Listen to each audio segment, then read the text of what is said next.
Going to begin with a karakia. Tuia ki ringa, tuia ki raro, tuia ki roto, tuia ki waho, tuia tātou te tangata, kei te kaupapa o te hui nei, ki te kaupapa o te rangi nei, mauri ora, kia tātou katoa. Bind above, bind below, bind within, bind beyond. Bind us the people to the purpose of our meeting, to the purpose of this day, and breathe life into all of us. Thank you.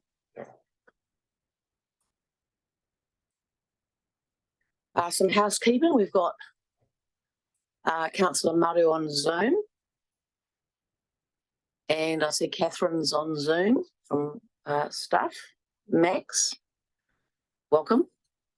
And a reminder that the meeting's being recorded. It'll be available on Council's YouTube channel. Please keep your microphones on mute if you're on Zoom, and Zoom attendees to turn off camera and microphone during the breaks. Councillor Maru. Yeah. I think we're all good with toilets and fire exits. Exits are just right here. Toilets out the door on the left.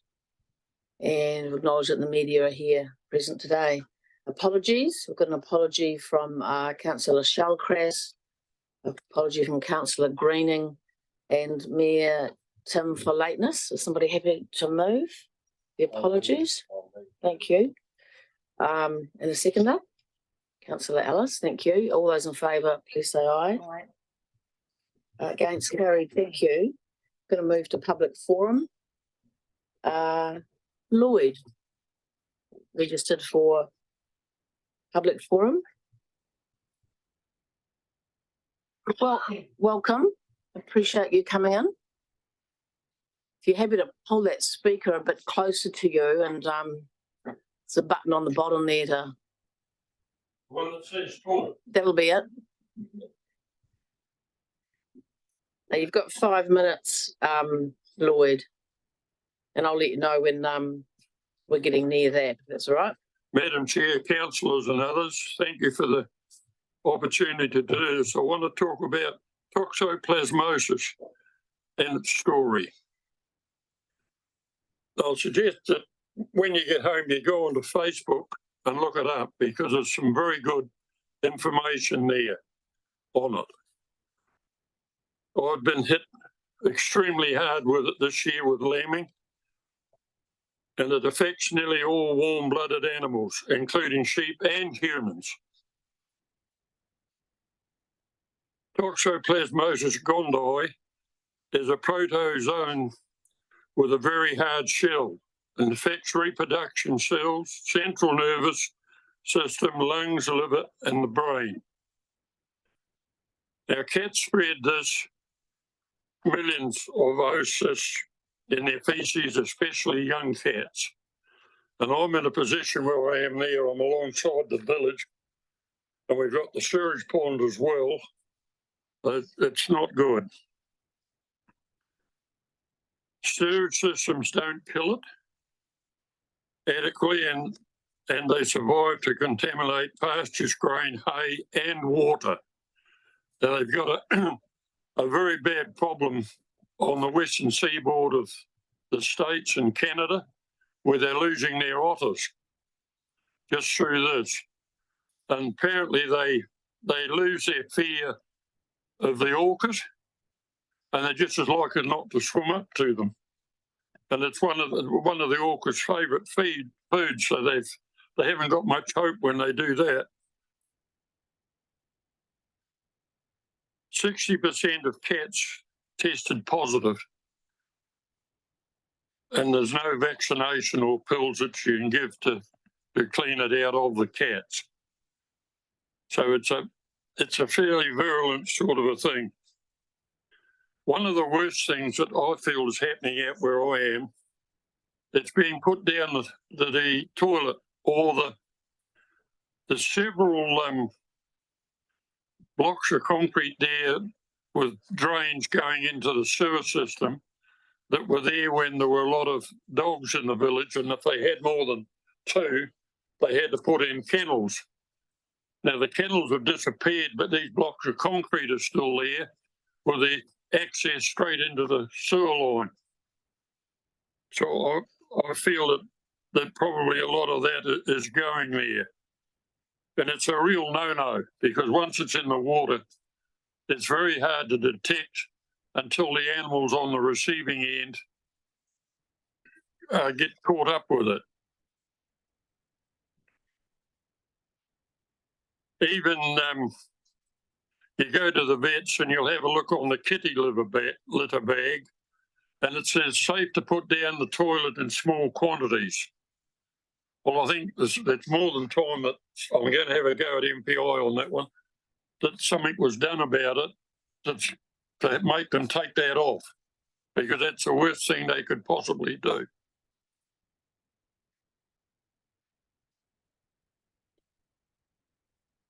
All my ewes were vaccinated, which normally gives you very close to 100% protection. But unfortunately, the infection was that heavy. It was up over 200 instead of being 18 to 20. So we've been in touch with the vaccine people. They've been very good. They've come and taken a lot of blood off the ewes, those that have lost their lambs and those that haven't. And this is what they've come back with. And they said that the vaccine just didn't have a hope of combating that quantity of infection. I've only got 47 lambs out of what I should have had somewhere between 160 and 180. Replacements, well, I can't get any around Nelson. I've only got about 15 of them. I need 50. So it's not a very bright outlook at the moment. And if you want a soul destroying job, go around the paddock at lambing time. The ewe standing there, she's got 1 or 2 lambs dead, stretched out on there, and she's trying to mother them and get them up on their feet. And you've got to pick them up and take them and put them down the offal hole. It's rather a soul destroying job, I can assure you. It's cost me around about 12,000 just for the loss of lambs and what have you, plus there's still the wool side of it that I haven't taken in there, and it's worth considerably more than $2 that the crossbred people are getting, plus a vet bill of over $1,300. So I'm well and truly out of pocket. I've had cat trap there, and I've only caught 2. So that it's got to be an infection coming in from somewhere else. And the only thing we can see is it's coming out of the sewage pond. There's been a lot of ducks here that have the pond's right in the middle of my farm. They've only just got to pop out of the pond over the fence or walk under it, and they're into my paddocks.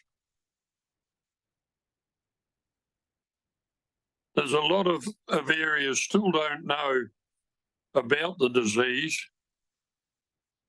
And I think it's more than time there was some publicity on it, because it's sooner or later in the village, somebody's going to lose a baby. And then there'll be all hell let loose.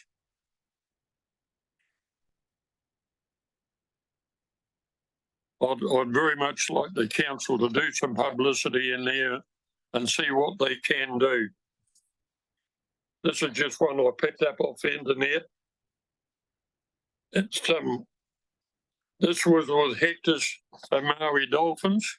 We're even losing them now to toxoplasmosis.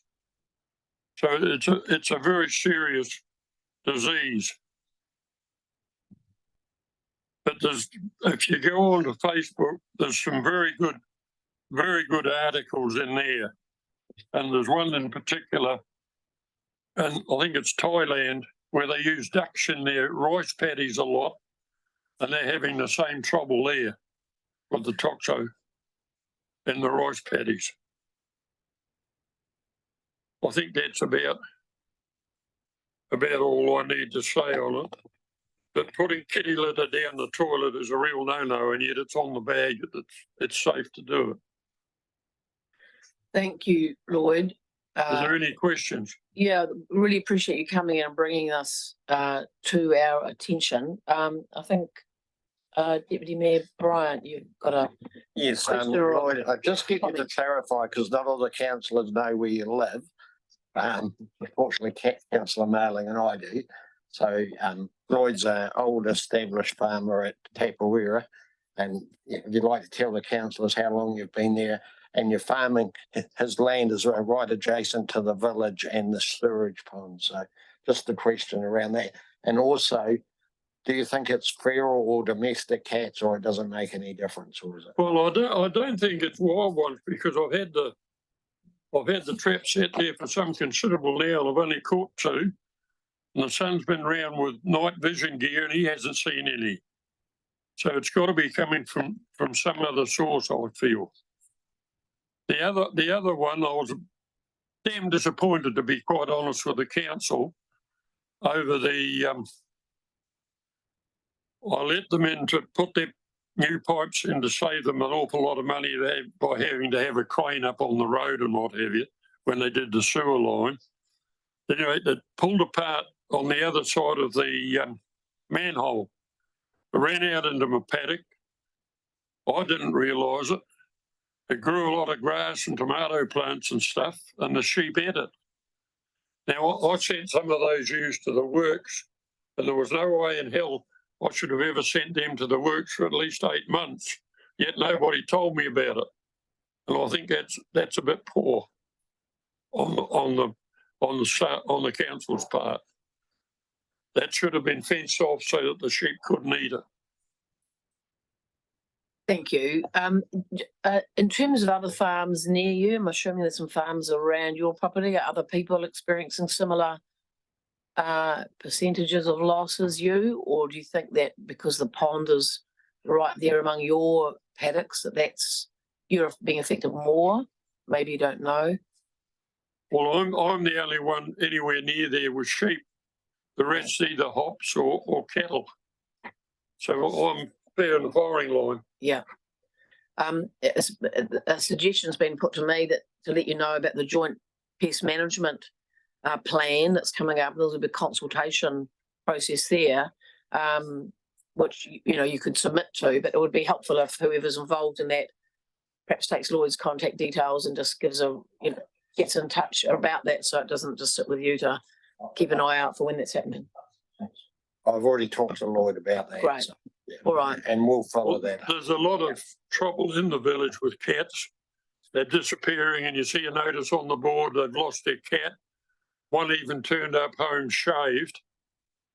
So there's a bit of strife in the village too. Yeah. Any other questions from councillors for Lloyd? Well, thank you for coming in and bringing this to our attention, and you'll be aware that. Well, I've got to do something or I'll soon be bankrupt. Yeah. Yeah. But I've only got 50 acres here. Well, I know I shouldn't still be farming, but I'm going to. Good on you. Thanks a lot.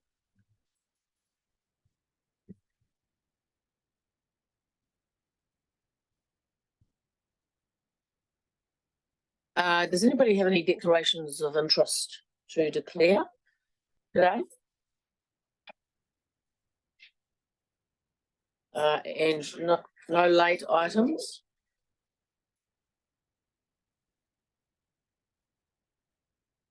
Would you better just put the mic off?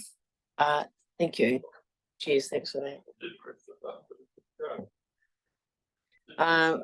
We've got minutes to confirm, so minutes of the Environment and Regulatory Committee meeting held on 7 September be confirmed as a true and correct record of the meeting. Somebody happy to move that? Councillor Malings, seconded by Councillor Dowler. All those in favour, please say aye. Aye. Against, carried. That the confidential minutes of the Environment and Regulatory Committee meeting held on Thursday, 7 September be confirmed as a true and correct record of the meeting. Someone happen to move? Yeah. Councillor McKenzie, and seconded by Councillor Dakey. Thank you. All those in favour, please say aye. Against, carried. And the minutes of the Animal Control Subcommittee meeting held on Tuesday, the 5th of September, be confirmed as a true and correct record of the meeting. Councillor Mailing and I were at that meeting, so, and I'll second. All those in favour, please say aye. Against, carried. Thank you. We don't have any presentations today, so we're going to move into our reports. And the first is our Group Manager's report. Kim Drummond is away, so welcome, Steve. Thanks for sitting shotgun. Thank you, Madam Chair. I might be shotgun, I'm not sure which it is. But, there you go. Okay, so through you, Madam Chair, as the Chair has just said, I'm sitting in for Kim Drummond, who's on leave today. So I'm tabling the report on his behalf. I'll take it as read, and I'm happy to answer any questions. If there are any questions that I'm unable to answer, not being Kim, I'm supported by staff from both of our teams at the back. And if needs be, I can take any questions in hand and respond later. Councillor Butler and then Councillor McKenzie. Thank you, Madam Chair. I'd like to just go to the water conservation order, which is actually official from today. So this has been, I'd just like to acknowledge the journey that this has been for all the people involved, and to also acknowledge the work of the iwi and Andrew Yule, the applicants, and their long journey of monitoring the springs. So I think it is quite a milestone for those parties today. So I just particularly would like to just go to the issue of the monitoring requirements of council from today, and given that the Environment Court was quite clear about the monitoring that they would favour, and that how that they thought that some monitoring was better than others, and so I think it's well known that council didn't come out too well on that. So I'm just interested to know how council is going to move forward in the very short term of keeping the monitoring going in the short term until the review is done of our monitoring, and until the important overriding important relationship with iwi is established, because that, of course, is the most important thing. But in the very short term, it would be unfortunate if we had a break in the long history of monitoring nitrates, which has been achieved up to this point. It would be a shame if we just dropped the ball at that point. So that's the specific thing that I'm just wanting to say today. Thanks. Or ask, but I know that I appreciate you won't be able to answer, probably. It's through you, Madam Chair, but I might be able to. Actually, Kim's report sets out a bunch of things that we're doing in respect of the monitoring program. So I draw council's attention to 8.18 through 8.22 in his report. And the key thing there is that monitoring is going to be undertaken monthly at the spring sites, and we are committed to the independent review of how we've progressed with monitoring. So the monitoring activities that are in place at the moment will continue, and we need to work with all of the parties who are intimately involved with the outcomes of the order to make sure that their interests are taken on board as we establish what the monitoring program will be going forward. But in response to your question specifically, in the immediate time period following today, the current monitoring regime is in place. Okay, thank you. Councillor McKenzie. Thank you very much, Chair, through you. Just with regards to the new environmental standard for forestry. Under 10.23 in the report, it talks about the requirement to remove slash from erosion prone land. One of the things that's always particularly concerned me is actually driving from Wakefield to Dovedale over the Dovedale Hill.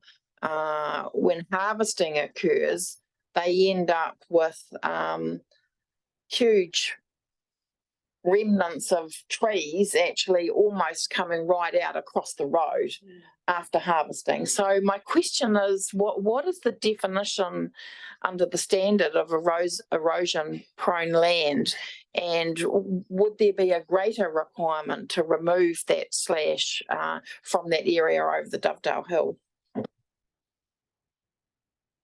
Through you, Madam Chair. Ooh.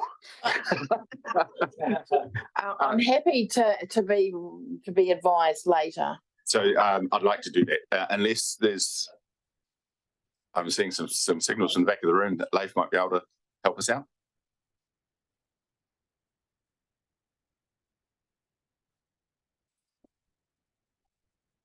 Okay, the standard or the NESMPS defines what erosion prone land is already.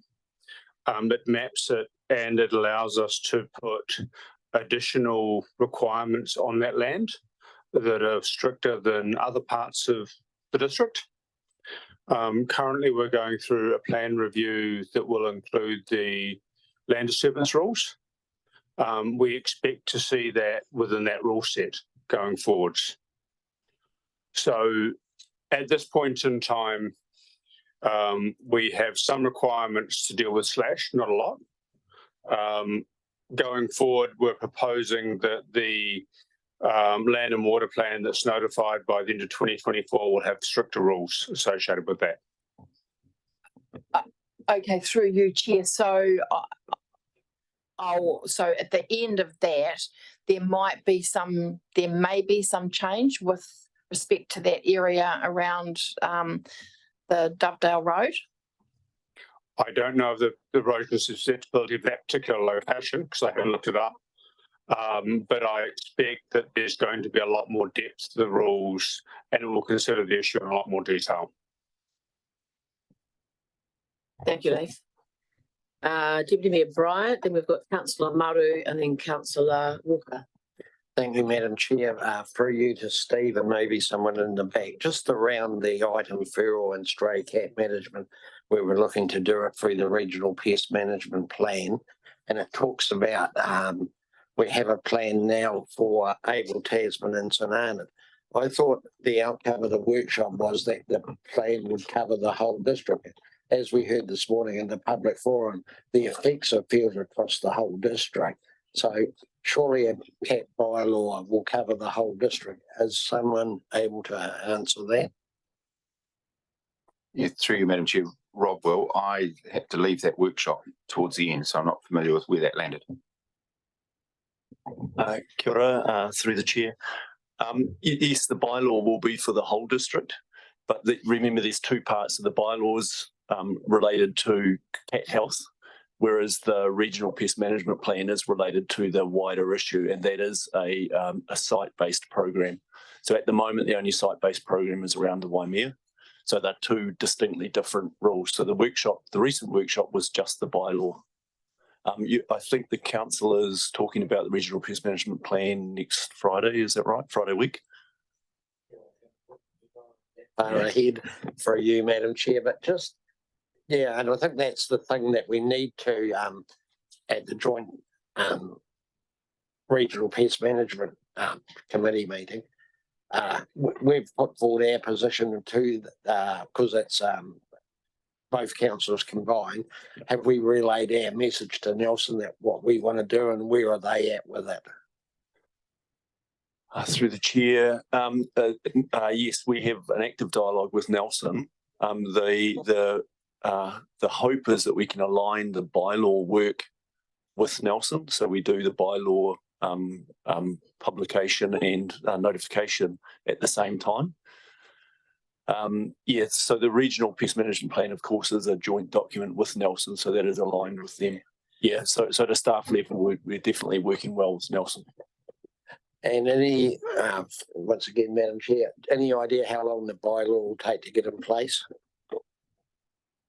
It's actually a really simple bylaw, so it's really short and simple, but it's actually the timeline is for later next year. So it'll be put in as part of the dog, and there's several other bylaws all in that process. So it's actually quite a drawn out process putting all of those bylaws through, and that's partly just timing. Staff are focused on the long-term plan at the moment, so there's a bit of a hiccup for timing. And there'll be some pre-consultation one. Absolutely, yes. Yeah. And we will be going to particular groups as well to make sure that we get everybody related to this on board, or we discuss it well with them beforehand. Excellent. Thank you, Rob. Councillor Maru? Thank you, Chair. And can you hear me? Yes. Yes. Yeah, great. So my question relates to item 4 in terms of the Motueka wastewater plant. And I guess it probably extends a little bit to the failure in Golden Bay as well. And the question is, are our regulatory team holding council at equally as high or higher level as we would for private enterprise or others in terms of failures like this and the discharge? And I've got a couple of other questions after that. So through you, Madam Chair, the answer is yes. I'll invite Katrina to speak if she thinks that there's any more that she wishes to add to that, and perhaps in response to any follow-up questions that you might have. Thanks, Steve. I can add that in terms of Golden Bay, are you thinking about Liger Bay? Yes. Yeah, so not the failure was that there was I wouldn't call it a failure, I suppose, but a digger was cleaning out a slip there and broke the pipe, and they didn't realise it. So then it leaked out into the estuary for a few weeks. So anyway, maybe you're aware that that's what happened there. Thanks. So coming back to Motueka, so my concern is that probably, I think the count's 5, if not 6 now, of could be coincidence of people having gastro a day after they've eaten whitebait. And I believe there's potentially one member sitting around our table that may have experienced that. So yes, there are some signs out. But I think if you went on social media, you could miss the message in terms of what is the real public health concern, considering that 90% of the whitebait for sale in Motueka comes from the mouth of the Motueka River. So what's the responsibility of either ongoing monitoring, publicity of the issue from either council or the regulatory arm to manage public health in a higher sense? Through you, Madam Chair. I'm kind of looking to the back of the room, but we might not have an answer that I can give you straight away and in this forum, although Adrian's indicating that some things that he wants to say. Certainly in terms of publicising that, we use the channels that we have got for publicising that kind of information, which is through our Facebook page, social media pages, Antenno, and council website. But beyond that, I'm not aware that there's anything in particular that we would do in this instance, but Adrian may wish to comment. Yeah, for you, Madam Chair. Health Act, we have powers under the Health Act. However, in reality, we can't stop people buying stuff which they decide to buy. If people fish whitebait out of the Motueka River, especially as a rahui or something else, and then sell it, it's a bit caveat emptor, I'm afraid, buyer beware, because there's no way we can control that. The aspects, if we know somebody is selling something that we know to be dangerous to health, we would work with Te Whatuora to actually address that issue. But it's evidence-based, and like everything else, most people refer to it as West Coast whitebait, but if it's the West Coast of Motueka or the West Coast of New Zealand, is obviously the debate, isn't it? I'm unaware of an ongoing problem with this. I can ask my environmental health officer to converse with the health board and see if they've got a specific strategy, but it would be more the health protection officers at the health board and us who would be doing the foreword on that, I would say. Thanks, Adrian. And certainly could be a coincidence, but 3 I've talked to out of those numbers, and the conversation has been that, yes, they have had whitebait the day before. But thank you. And we're confident that we've got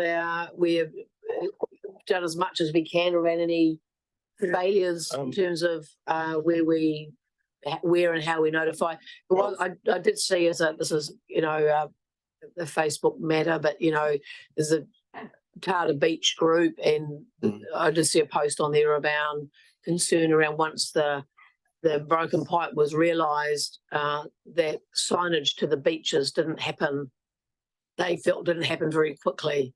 So that's something I'd like to follow up and behind about that. I can't, sorry for you, Madam Chair, I can't comment on the Tata Beach case because I'm unaware of what action was taken there. So far as the people being sick out there having a feed of whitebait, if they report it to the doctor or they've been through the health board, they would have had a visit from a health protection officer from the health board to investigate exactly what they've done. And that would have picked up the fact that they'd eaten whitebait, which they'd purchased wherever they purchased. So there is a notification process. It's not council that do that, it's the health board. But so there is a process. The health board does at times ask us to assist them if they think it's a food premise. But in this case, that would have been the health board would have investigated so long as they report to the doctor. Thank you. Anything further, Councillor Maru? Councillor Walker, and then Board Member Knowles. Thank you, and through you, Chair. I understand yesterday a rahu was placed in that area. So I've read that on social media. I also note that in our agenda, we talk about 4.5 and we're using section 330 as a provision around what's happening. Is there a time frame on how long we can use that section for? And who advises when the rahui gets put there and then when it's removed, and how is that messaging going? Because seriously, if it wasn't for Facebook, how would we know? And I live there, and I'm not eating whitebait because I can't afford to get a crook belly. For you, Madam Chair, rahui, I believe the rahui is done through the health board again with input from iwi. So that's the way in which it's done, and now it's advertised and put out there through health protection. I think the ways that I've noticed when rahui have been placed at home, it's usually come through iwi notification because I'm on that sort of list, and I'm not sure around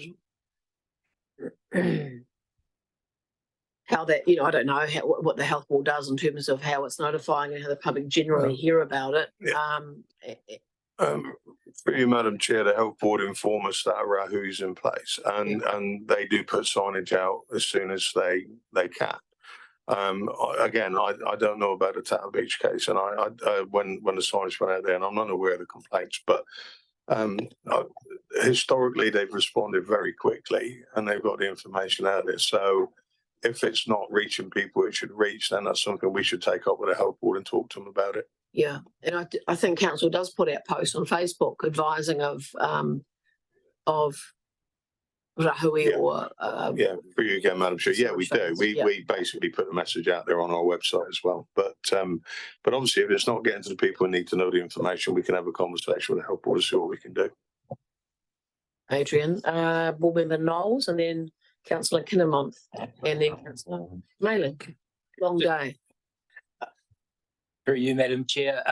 Going from not so clean water to clean water again, the water conservation order.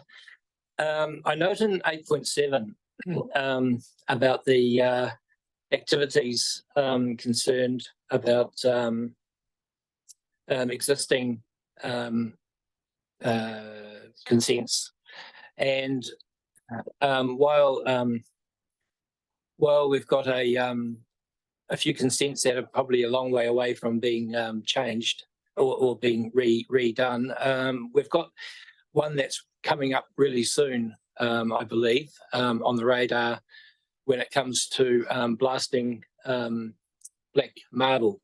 And black marble happens to be in the recharge zone from a quarry, and blasting rock, from what I believe, creates quite a lot of nitrates. And this would also probably extend to the other quarry up the valley, which is a different company. And I'm not sure how long their consent has been running for. But the farmers have had a pretty bad run of being told that they did a lot of bad stuff, and I don't think it's just the farmers. And I just don't know how we're going to manage it, because the black marble, I also believe, is broken down and used as roading. It's some of the best roading in New Zealand, and that's why Golden Bay roads are the best. However, it also gets shifted. It also gets shipped out of town. So the company involved is obviously Step Quarry. They're going to have to change their way of doing things, probably considerably, if we want to keep the order clean. So I'm just wondering how we mitigate that, because it's actually going to cost the council probably more in the long run, because roading contracts might end up a lot more expensive because of it. So I don't know if there's an answer to that. It's kind of a long-term solution thing. Leif, you've got a range of aspects coming towards you today. Yeah. Through the chair, blasting is known to create nitrates if the blast doesn't go off well. Basically, it's ammonium nitrate and a bit of fuel oil or something else is packed into the holes and ignited. So if it ignites, great. Gases are produced. There's no nitrate problem.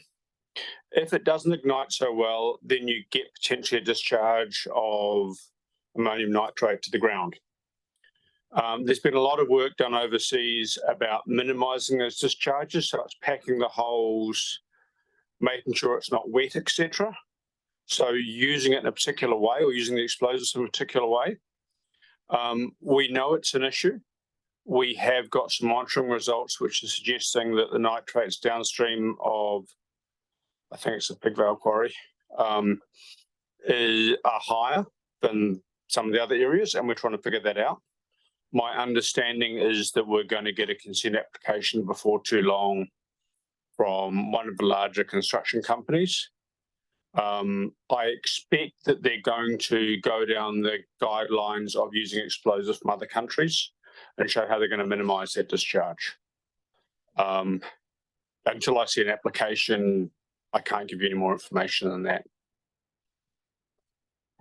Thank you. Got some lowdown there. And in terms of the consent, if somebody's seeking to get a renewal, any new knowledge or different approaches that have happened since they received their initial consent get addressed and in a renewal? It's not like there's a... Yes. Yeah. We'll work through the details. Yeah. And again, until I see the application, it's very hard to make any real comment on it. Yes. And interesting to think about the WCO and how we can't be implementing things that don't give effect to it. So I don't know if that adds anything into that equation or not, but that's of interest to a few of us. We'll have to look at the final wording of the WCO because finer points have changed as it's gone through. And until we get an application, it's really hard. You've got to literally get the application and work through the WCO line by line to make sure we understand it in enough detail. Yeah, great. Appreciate your the breadth of your knowledge, Lee.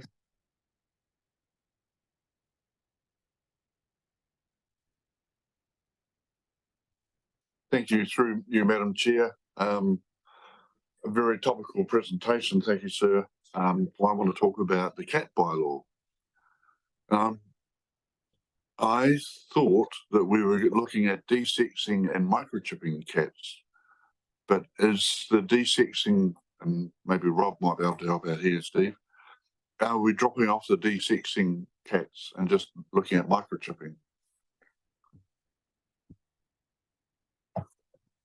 Through the chair, Councillor McKinmont's right in that we, as part of the discussion at the workshop, was around options, and the only option put forward at the moment was to do the microchipping.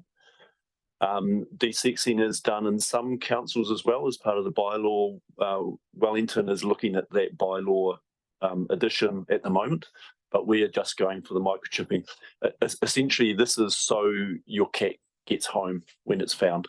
So SPCA and the vets have had an issue trying to return cats, and this is the simplest way to sort that. it also allows the other provisions that we're trying to work through with the regional pest management plan to be able to work as well. So it has an additional benefit. When we go to advertise that bylaw, there will be a lot of supporting information from the SPCA and the vets to support that line. So Me too. yeah, so they're actually asking for it. So just microchipping.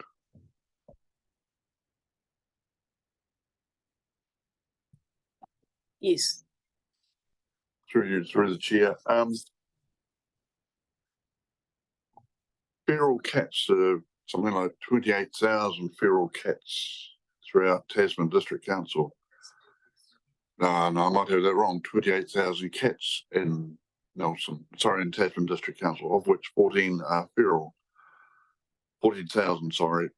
So we've got a huge problem in our forests, not just domestic cats, but in our forests, who are eating our flora, fauna, lizards, all sorts of things. And we're going to ignore that, just deal with domestic cats. I think that's a backward step. We should be being stronger and doing desexing now and talking to SPCA. And I've been here when the SPCA and the Veterinary Association have said that they would prefer to do desexing as well. I know it costs more, but I think we would fix the problem by not looking after the domestic cats alone, but the feral cats, stopping them taking over our forests. Could you clarify, Rob, please? Yeah, through the chair. There is a really high percentage of domestics of owned cats that are already desexed. Yes, in the ideal world, we would have liked to have added that as well, but essentially we want to take the community with us in a safe and kind of an agreed way. And so the first step in a long path would be to do the microchipping. Once you get to desexing, then the cost goes up and you risk alienating a lot more people. And I know we shouldn't be scared of that, but essentially we're wanting to do this as a take the community with us approach.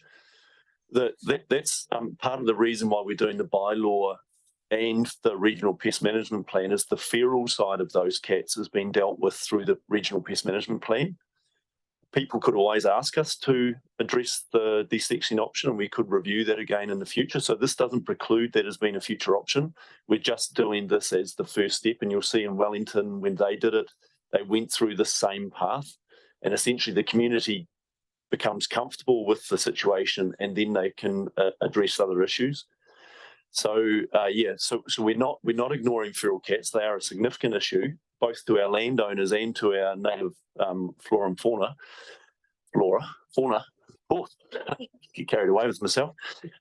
So they are a significant issue, but we're tackling them through those two separate paths. So we're not ignoring the issue.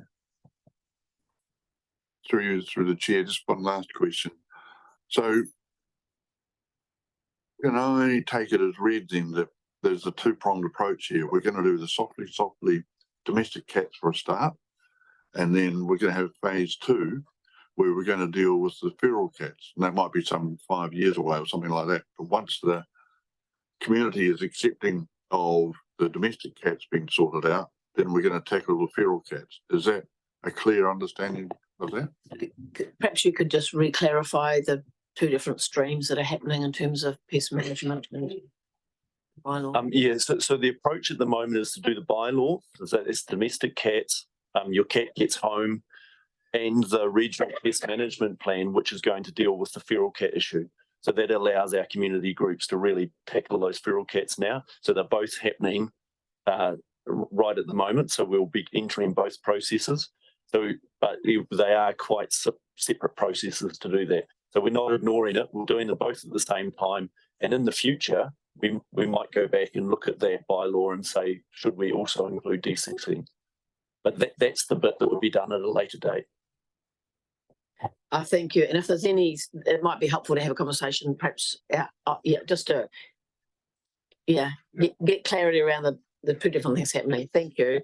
Councillor Mailing, and we are looking for a mover of the report. I'll be happy to move the report. Just item 4, those of us have been around the table more than 1 or 2 years would note that the Motueka wastewater membranes have never met specification or work.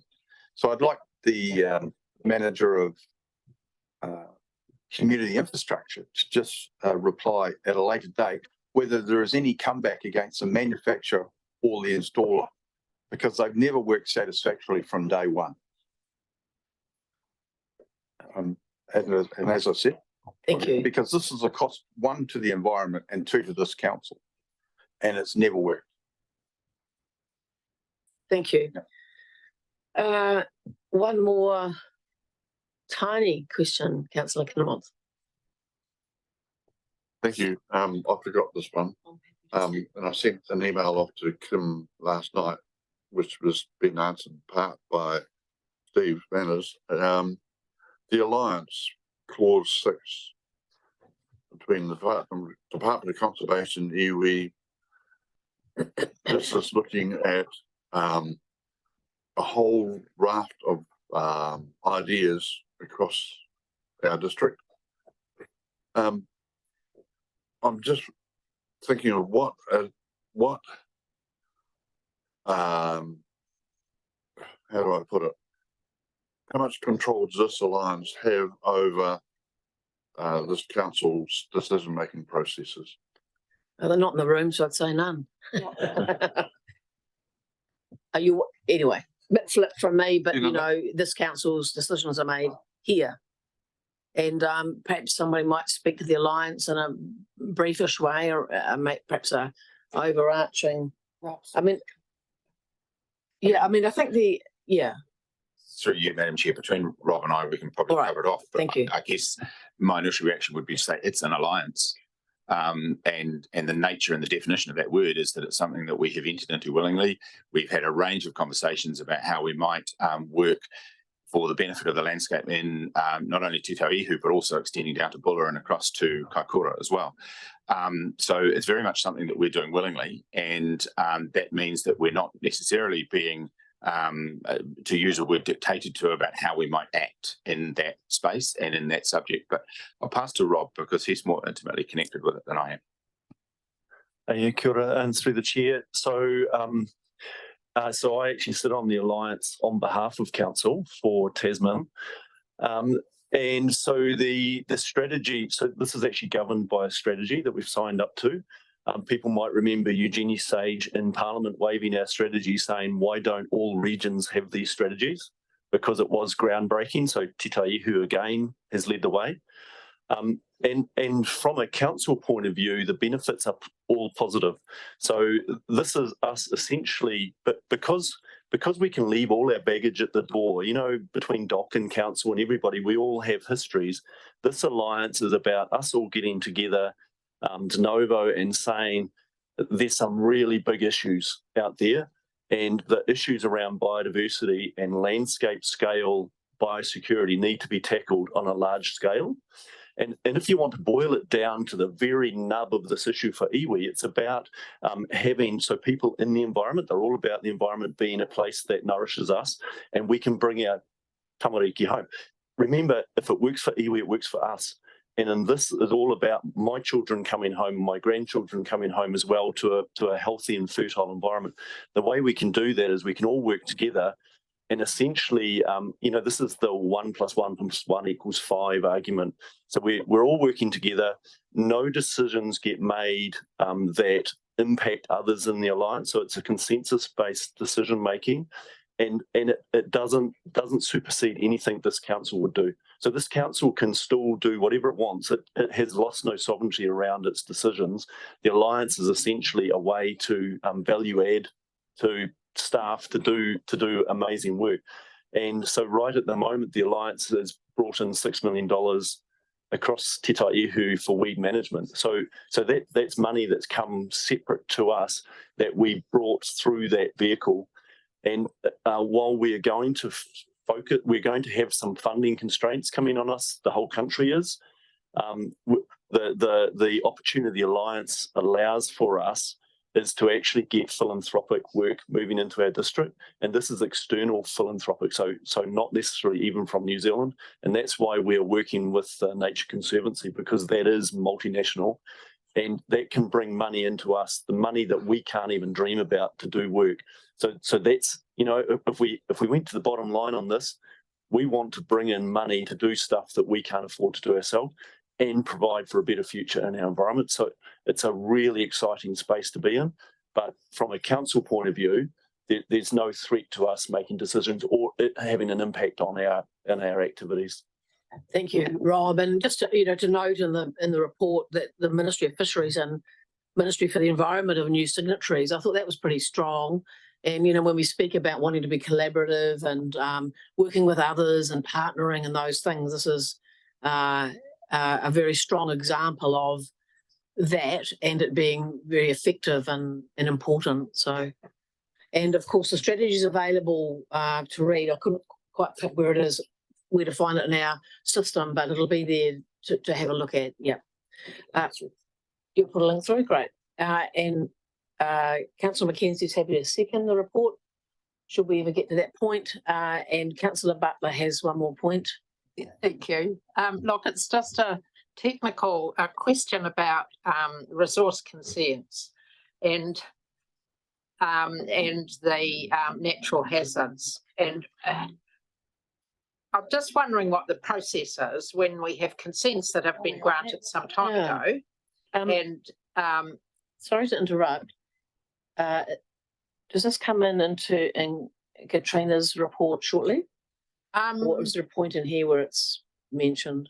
Would you want to answer it now? Or I think we'll wait if it relates to the consents report. It is in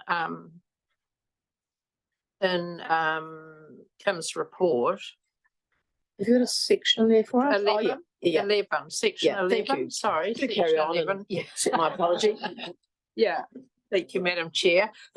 So where we have a consent, and I'm aware in Golden Bay that there was a consent that was first granted in 2009, and some cottages have been built basically on the beach as a result of that consent, but the consent was extended. There was some extensions given. So when those extensions are given, is there a consideration given to the increasing threat from natural hazards, whether it's inundation or whether it's landslip or whatever? Because I'm aware that there are consents that do languish and then people finally get round to actually building something, even if they may have had to get an extension for that. But in the interim, things have changed. Thank you. Your point is well made. Katrina or Elise?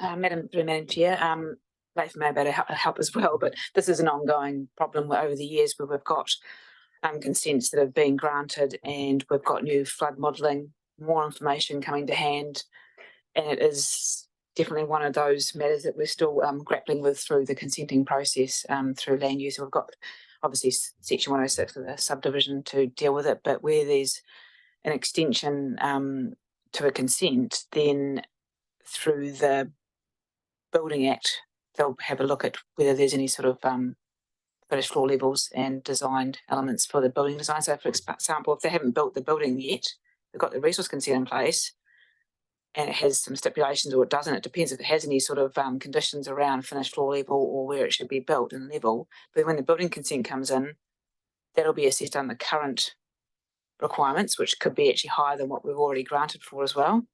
So there are some, ways we need to deal with that through the consenting. But if you had anything to add to that, Leif. Just to add to that, consents, if they're not given effect, do lapse. So you've generally got 5 years for a lapse date. So hopefully there's not consents floating around from a long time ago that haven't been given effect. It's an ongoing challenge for us though, with things like better modelling, finding out that suddenly your flood levels go from 200 millimetres to half a metre, for example. We've had instances like that. As the modelling gets better or we get new modelling, we're looking at getting a national environmental standard promulgated, assuming the government carries it through on hazards. That's currently up for consultation. So there's a lot of stuff happening in this space. We don't know everything, and we're always going to have challenges. Great, thank you. I did meet with the property owners yesterday at length, and they were talking about the next stage of their development. And I did bring up that point actually, that there may have been things shifted in terms of standards in that time, and that may affect what they're going to do. Thank you, Councillor Butler. Councillor Mackenzie seconded. I'd just like to make a point myself. Can you believe there's anything left to say about this report? It's great, isn't it, to having quite a bit of depth to what we're being presented with today. In terms of the WCO, I do want to acknowledge Ngāti Tama as the applicant. So not only is this the first groundwater WCO in New Zealand applied for and granted, it's the first that an iwi has applied for. And I think only Fish and Game and DOC have applied for water conservation orders in the past. So it lays new ground in a range of ways, and that it applies to an aquifer. I want to acknowledge too the work of the FLAG group, so the Freshwater Land Advisory Group in Golden Bay, which was a pretty long, drawn out and expensive and actually process, but it was very effective in coming up with the recommendations it didn't land. So it was a community coming together, farmers, community, iwi, and the 34 recommendations, the WCO have integrated into the order. So yes, a lot in behind it, but some significant new ground that we've been on through the process. In terms of our independent monitoring review, do we have a time frame in mind about when we might crack on with that? That's one question. And then I have another. Through you, Madam Chair, I'm looking to Rob because I don't have the detail of a time frame specifically. I know we're having conversations about what comes next just right at the moment. Rob, anything you want to add, or will we come back to council? Just for the chair, I can't say when it'll be wrapped up, but at the moment staff are in discussion with a potential independent person to do that review for us. They're well qualified to do it, and they haven't been involved in the process to date, so they have that independence. Right. And that's going to be led by Joseph Thomas for us. He's doing that negotiation at the moment. That's good to hear. Yeah. And I just want to make, I suppose there's a question on this too. So in 8.3 around the WCO, TDC must provide Ngāti Tama, so the applicant alongside Andrew Yule, and the other mana whenua iwi, Ngāti Raru and Tiatiawa, with an opportunity to partner with it. Where appropriate, council must assist the exercise of their rangatiratanga and kaitiakitanga over the springs. They're very, very strong concepts, and I want assurance that we are over that we're not going to be working out, monitoring, even perhaps the review. But I know Friends of Golden Bay have an interest in carrying on with their monitoring and wanting conversation with council around that. But this other part needs to happen first, and I can't state that more strongly, really, that that's an essential part of the order in terms of how council goes about whatever it is that we are going to do and what it is that we're required to do. So I guess I want some reassurance, and it doesn't have to happen now, but that we have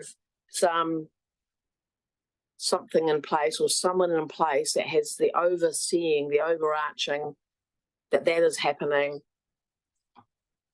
before and perhaps alongside all the things we're required to do. And I can say that there's been some good meetings happen already between the farmer group on the recharge in the bay and mana whenua ki Mohua, with some politicians from here with the farmer group, and freshwater policy staff here with mana whenua too. So there are things that are happening, in that space as well. With that, I'll put the report. All those in favour, please say aye. Aye. Against? Carried. Fantastic. Katrina, Resource Consents Activity Report. Thank you. Yeah, Morena, Madam Chair. I'll summarise a few things. Most of it I can take as read, but I just thought I'd just point out about 5 things that I just wanted to kind of make clear. Staffing, full stop, is probably the big thing that's still going on in our team. Retainment and recruitment, we've still got 5 vacancies in our team. We have no senior planners, but we've got a principal planner, as I alluded to last council meeting, and he's going to be a little bit deployed in some areas to really support some of our consenting space, because that's where the need is around our stat days. I mean, that's the big key thing for our team is stat days and penalties. That's that big driver that we're really diving deep a lot lately with our budgets and everything that's around that. So the actual recruiting process, we've tried to be creative. Tried to put some marketing kind of ways we can get it out there, but you look on Seek and all those job vacancies around the country. I think there's over 150 jobs around other councils in the consenting space and councils and consultancy. So it's a big, still, we're not the only ones. It's not like, look at Tasman, they've got a problem or something like that. It's a big thing around the country still. Obviously with the new government and how that all plays out in the next 3 to 6 months or so, will maybe there's some uncertainty around how that may look, and maybe that will create some people to look elsewhere out of MFE back into the council world. Let's just see how that goes. But so that's around staffing. Someone may have some questions around that, but the next thing I just wanted to, as a result of that, it's inevitable that we've got to improve our contract management process. So we're working with the legal contracts team around managing that better, improving how we engage and manage those contractors to improve those processes. So that's a reasonable project for us that I'm getting support from elsewhere in the council as well, which is good. The next part, just around clarification that we do have quite a backlog of consents, over 600. That sounds daunting, but they're active. A lot of them are active and got planners against them, so they've been on hold for a while, or there's a 125 extension of consent, or there's an objection. So it's a variety of reasons why we've got that backlog sitting there. They haven't got through to a decision. We have improved our unallocated list slightly, 50 unallocated rather than 100, which is an improvement, I've got to say. But we're still, like, for example, I just looked the last 7 days, we've had 24 consents come in and 7 go out. So we're still getting a pretty reasonable amount of consents coming in. Subdivision probably a little bit dropped, but the land use stuff and pre-application, still people really thinking out, what can I do with my land? And people choosing some maybe more difficult land that's been sitting there for a while, and raising that to the surface. And 2 of the things that are really quite at the forefront of us is hazards and highly productive land still. So those are the things that are kind of going on. Discount penalties, this is still a pain point for us. I have to say, if we didn't have that one consent last 6 months, that was almost 50% of our discount penalties, we would have been looking on an improvement, which would have been pretty cool. But we've got that consent and one other that's really going to sting us over the next 6 months in discount penalties. So that's not going to, even in the next 6 months, won't look better in that space because of 2 particular consents around that. And one of those things is around appeals, which is something we cannot recover necessarily, which is just how the law lays for us really around recovering our costs of appeals. And the 5th one I just wanted to acknowledge was the DIP project and harvest, and something that our team was really wanting to invest in and be part of bringing through and supporting that process around digital improvements in our consenting space. So we'll be working with Steve's team around that and implementing some, some good improvements. So that's kind of a bit of a summary for me. So any questions?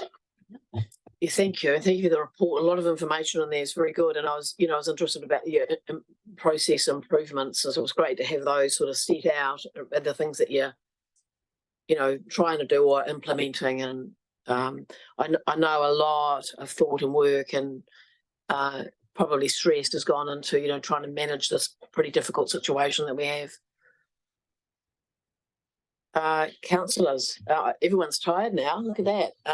Councillor McKenzie and Councillor Mayling. Yes, through you, Madam Chair. I don't know what to say really. I mean, I think perhaps I wanted to start off by acknowledging the great work that you do and the complexity of the work as well.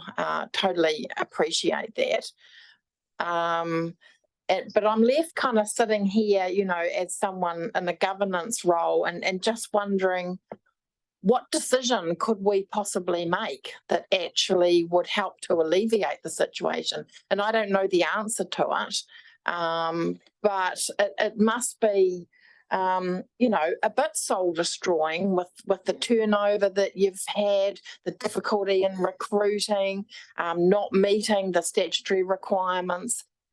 So you don't have to answer it now, but you know, if there is something that as governors we can make a decision about, then I potentially would be up for that. And then I guess more specifically, I do have a question around the treatment of the 189,000 penalty discount, because this is actually a cost recoverable activity. So I'm curious to know whether the 189,000 is a cost borne by ratepayers as a whole, or whether it's the expense back to the cost recoverable activity and how that lands. Yes, our level of service is 50/50 cost recovery and resource consent, so it's 50%. As far as some of it's offset with revenue and whether we're getting in income, so we have been doing a lot of more deep dive with this whole LTP. Must, shoulds and coulds and a few, you know, projects we were working on. A lot of our areas obviously in the must area, but as far as recovering that, yeah, I've got to say, if we didn't have discount penalties, we would be in a good surplus in our team. So that is a big thing, and that's why we need to go back to the foundations of it's the clock that, you know, the statutory clock at the end of the day. We haven't got an IANS or an accreditation like the building team have, but that doesn't, and so they don't have discount penalties like we have. So yeah, it's just quite a process to go through. Yeah. Yeah, I mean, if I mean, it's a bit soul destroying in a way, because, you know, I'm thinking about how that 189,000, imagine if we were able to increase our funding pool for community grants. Imagine what we could actually achieve with that. So, yeah, it's sort of a bit vexing, isn't it? Yeah. Very good question around political decision that, you know, here.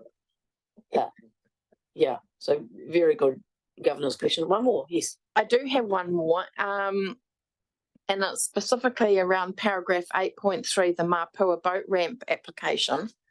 So I'm reading this paragraph and I'm trying to work out what exactly are we saying here. So we're saying that we've received an application, we need more information, but on the other hand, we've got members of the community Lagoima requests coming in, which of course is a very time-consuming and expensive process for us. Is this a normal situation where we're spending so much time on Lagoima requests in relation to a consent? Yes, would be the short answer. Has probably increased, I would say, in the last couple of years as far as Lagoimas. I mean, I've been actually trying to keep an eye on kind of what's been going on and trying to see, yeah, and that's very, yeah, I think the short answer is yes. The Environmental Assurance Group, I think, sees the most requests in the council. Resource consents, I think, have doubled as far as receiving Lagoimas. But yeah, in relation to a consent, yes. And it does take our time, and where you put that actual time can't be, you know, the question is, should that fall on the applicant as a user pay? Should it be, it's not, yeah. So as far as recovery, that's another thing. Yeah, okay, gosh. A lot more money and resource going down the drain or the ramp. I guess, you know, I'm always in favour of openness and transparency, and if the council can put as much information out in the public arena as it can, so people can access it for themselves instead of having to go through Lagoima, then that's a good thing, but probably not something for you to consider, Katrina. Anyway, happy to move on. Agree with you there. Councillor Malin. Thank you, Madam Chair, and Katrina, thank you for all your work. The numbers might be going down, but I think the more difficult ones that your senior staff and Leith deal with are probably getting harder. But I note in your report about new legislation in the MBA, and then I see last Friday, the day before the election, the National Party put out a blueprint for stuff going forward. And if you read the book, and it all sounds very similar to Labor, until you read the last paragraph, which states the RMA has buried the economy in red tape, etc., and failed to deliver. And the first thing they want to do is repeal the natural and built environment. So until the 3rd of November, you're not going to actually know what you're working with. When I read this, amend existing rules to support rapid investment in infrastructure while protecting the environment, and commence work on a replacement RMA. Well, the last change took 3 years and they didn't have a coalition partner, so good luck to them in that. But it means actually that you're stymied for a couple of months in terms of, and you wouldn't want to spend a lot of time working on new rules. No, as a consenting space, we don't. We're on the ground running with what we've got in front of us, really. So with running with RMA and the TRMP, obviously there's some day one stuff which is in that next insights report. But apart from that, we're still running as usual. As far from a consenting point of view. So it does make it very difficult for our policy team and for Katrina's team going forward. But they have made a statement here that this will happen before Christmas. But watch this space. We'll see, won't we? You have to move the report, Councillor. Yeah. Councillor Butler's happy to second. Thank you. I just note, so the more complex issues coming through, is that to do with what you've explained earlier around people sitting with some land that's got some, complex things happening, and finally perhaps coming forward to see what they might do with it? Yeah. What are the other things that are? You're good. Yeah, so I think it'd be a variety of things. We are finding that some people who have been sitting on land for years as well, coming through and going, I want to now develop after 10 years, but they haven't really kept an eye on what's really going on in this region, where they could be out of this region, coming back in and going, actually, I'm going to have quite a big problem with my flooded site that I didn't realise was so bad, but I knew about it, but didn't realise now I've got to do a lot more work to put into that site. But there's also around that is complexity. I think the economy out there, people are struggling. Everything bites, and so looking to council as far as support and public service as far as providing them more information and helping the general economy. Yeah, and like may have some add to that. I'll add to that we've got a large number of NPSs, or national policy statements, and rules that have turned up from central government. I think there's 20 odd of them now. They've put them into a single document and it's 600 pages. So that's half the size of a TRMP. So we've had these things turn up in the last few years. So it's not just a matter of looking through the plan. You've now got to make sure you're considering all of the relevant other legislation that's floating around out there. If we look at environment court cases, what's coming out of the courts in the last few years, the length of those decisions has doubled in size. So that's probably a really good indicator that life's got more complicated for everybody. And we've just got to live with that, unfortunately. Thank you. Any other questions from councillors? We've got a mover and a seconder. Look, I'm going to assume that whatever support you've needed that can come from above you in terms of next layers and management, I'm going to assume that that's happening, and that whatever can come to bear to help you with the difficult situation you're in terms of the team is happening. But I want to acknowledge too, it must be stressful and difficult, and to have that going on and on for quite a long time. That I want to acknowledge that you're working in that environment, and kia kaha to you, but also thank you for your perseverance and just the integrity, I think, in which you approach this with. Really appreciate that. I want to put the resolution. All those in favour, please say aye. Against? Carried. Thank you. Are we doing coffee is the question? Yes, we are. You think now's the time? No, up to you. We've got another report from Katrina. So how are you positioned? Yeah, I think maybe if you want to, we could just tidy that one up. Yeah. It's an insights report into the NBA stuff, so it's kind of following on from Carl Cheeseman. Let's do that. Yeah. And just to acknowledge that Mayor Tim's joined us on Zoom. Thank you. So presented something here with a number of few things that came in as a day one. I'll take it as read at this point, and if I've got any questions, really. I think it's probably that. Any questions around the table?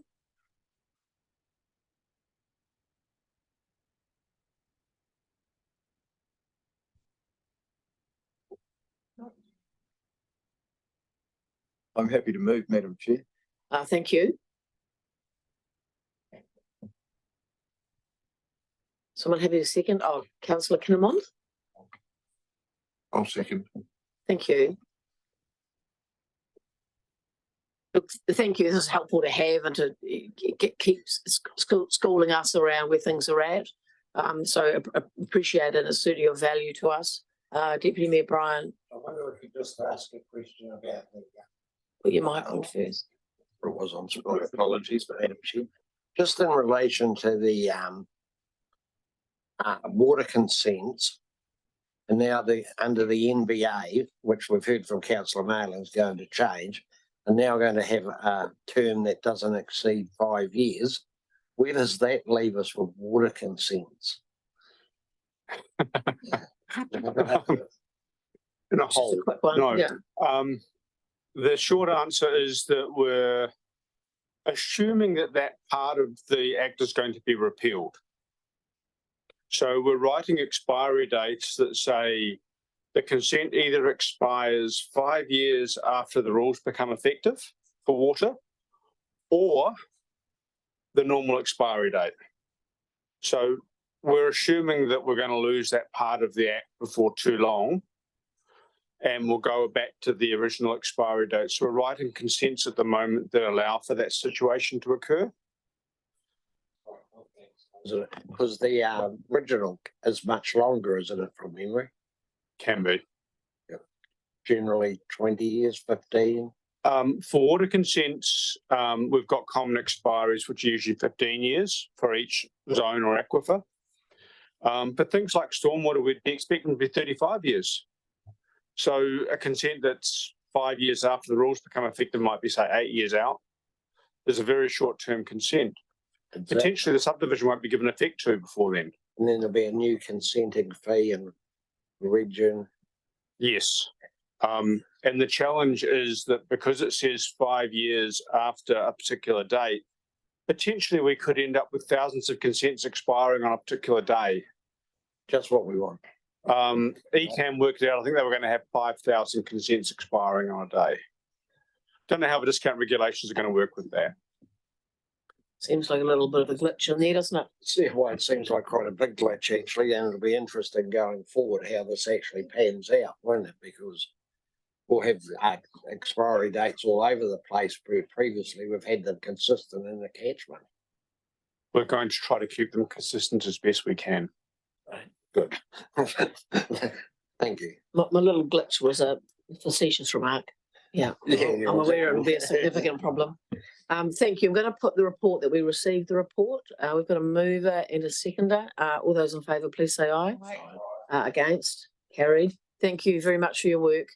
We're going to have a 15-minute break, back at 5 past, please.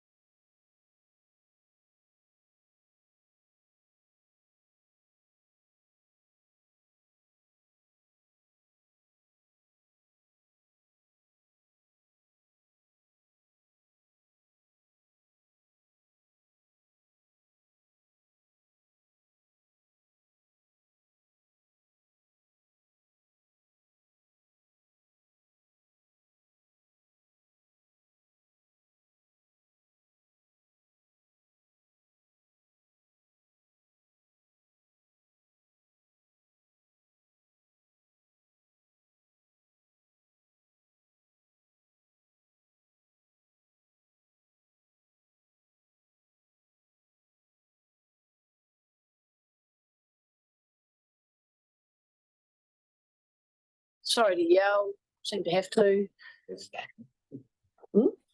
That's right.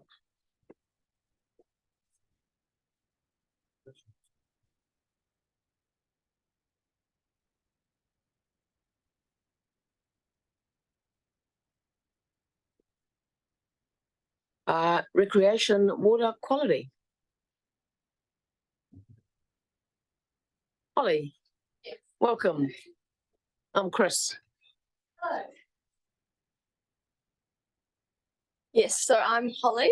I'm an environmental monitoring officer and I help Trevor James look after the contact recreational bathing water quality monitoring program. We had a little slideshow as well that we were just going to start with a few of our key points. Oh, Trevor's going to leave you by yourself. Right. Yes, so this is last season's site plan. So we had a total of 13 sites. We had 3 freshwater, which is denoted by the green circles, and then the blue circles were all the marine sites. At these sites, we test for fecal indicator bacteria, which was E. coli in freshwater and enterococci in marine water. And the season runs from November through to February. And we use the summer students to do the sampling over in Tasman Bay, and Claire Webster in the Takaka office does the Golden Bay sampling. Next slide. Oh. Is it? Oh, here we go. Right. Oh.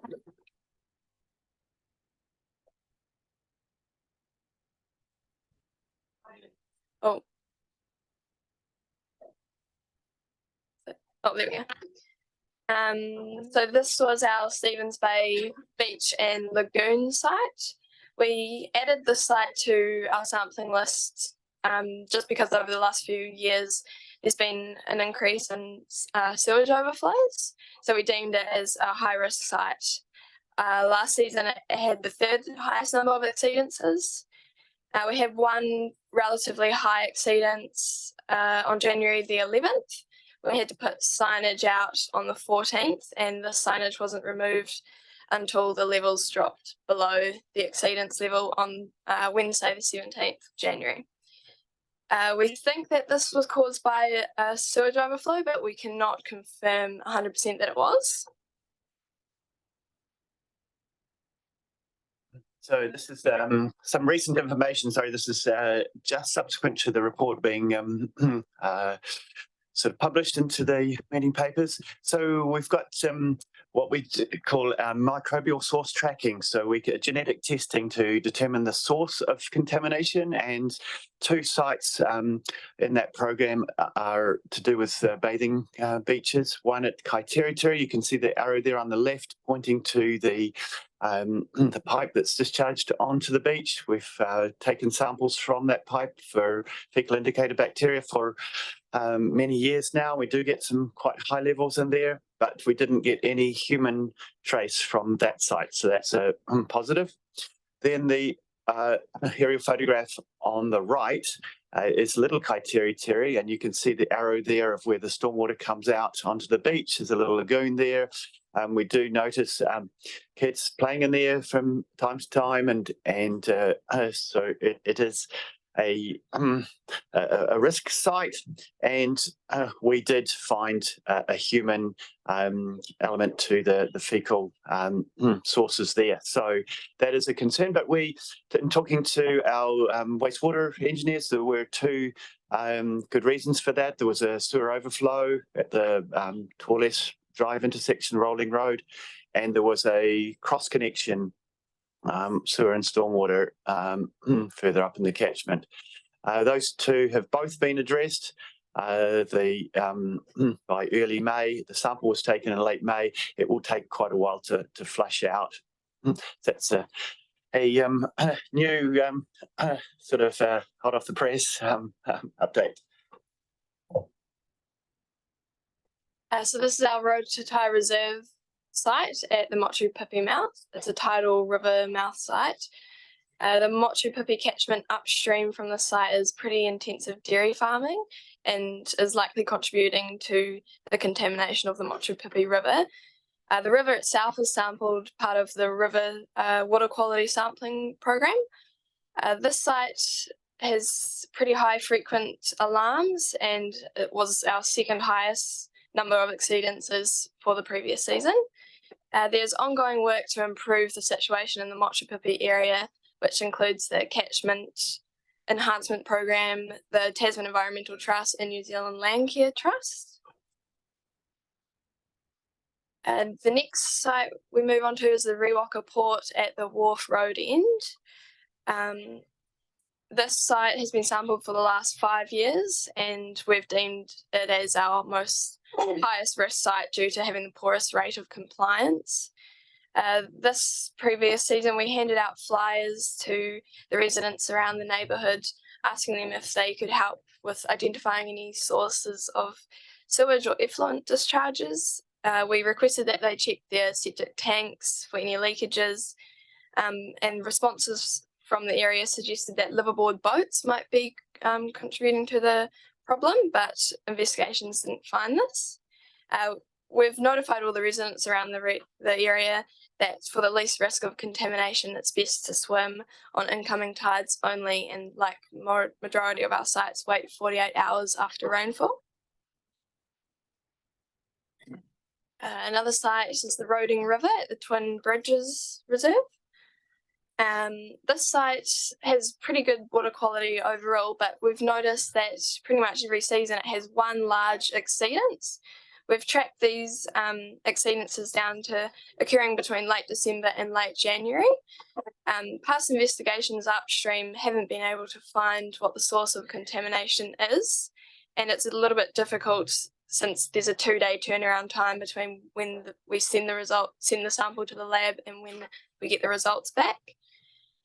This season, though, we are going to try do some microbial source tracking sampling, which Trevor was speaking about earlier, to help us narrow down what the source of contamination is, so we might have a better chance of stopping it. Although this, in saying all this, the site actually increased its suitability for swimming grade from good to excellent this past season, so that was good. So the Waiheke River toxic algae. So Microcoleus, which is this black mat algae, is native and it produces toxins. It poses the biggest risk to children or dogs that are most likely to ingest the algae. Toxins are only harmful when they're ingested. It's naturally occurring, but it can be enhanced by higher nitrogen levels in fine sediment. The New Zealand guidelines for cyanobacteria deem an exceedance of 20% coverage levels requiring signage and a public notice. Monitoring in mid-January last summer highlighted this exceedance, and multiple locations in the Waiheke had to have warnings out. We made a public notice as well, and due to the conditions being favourable in the Waiheke for algae growth and the flow remaining low all summer, the coverage levels didn't decrease until early April after a flood event. This is the longest warning period we've had out for toxic algae for quite some time, but it is still good to say that we haven't had a dog death since 2010 and never any reports of human illness. That's that have been reported to us. There have been some close calls, I think, with there have been some close calls apparently with dog deaths, but these are just dog deaths that have been reported to us. So there may have been some others. So coming into the following season, if anyone would like to view our data, we post it up on the LAWA website and on our own TDC website. We've actually just had a revamp of the TDC website page, so it's a bit more user-friendly and nicer to look at, really. We're also trying to increase our dissemination of our data into the public groups, so we're trying things like the Facebook community pages and sport groups and things like that. Yeah, thank you. I'd also like to just acknowledge Holly stepping into this program. She was just 2 years ago doing this monitoring of the summer. student. So she's really picked this up and running with it really well. So yeah. And did you say, Steve, that she's come through with the training? And she said yes, good. You stole my thunder, Chair. Yeah, so just through you, Madam Chair, I'd like to acknowledge Holly this morning. Not only has she done a brilliant job, it's her first time presenting to councillors, and we know what an intimidating bunch you guys can be sometimes. I think she's done an amazing job with her first presentation, and just recently she was awarded the New Zealand Diploma in Field Hydrology, and that's a 2-year program that we have.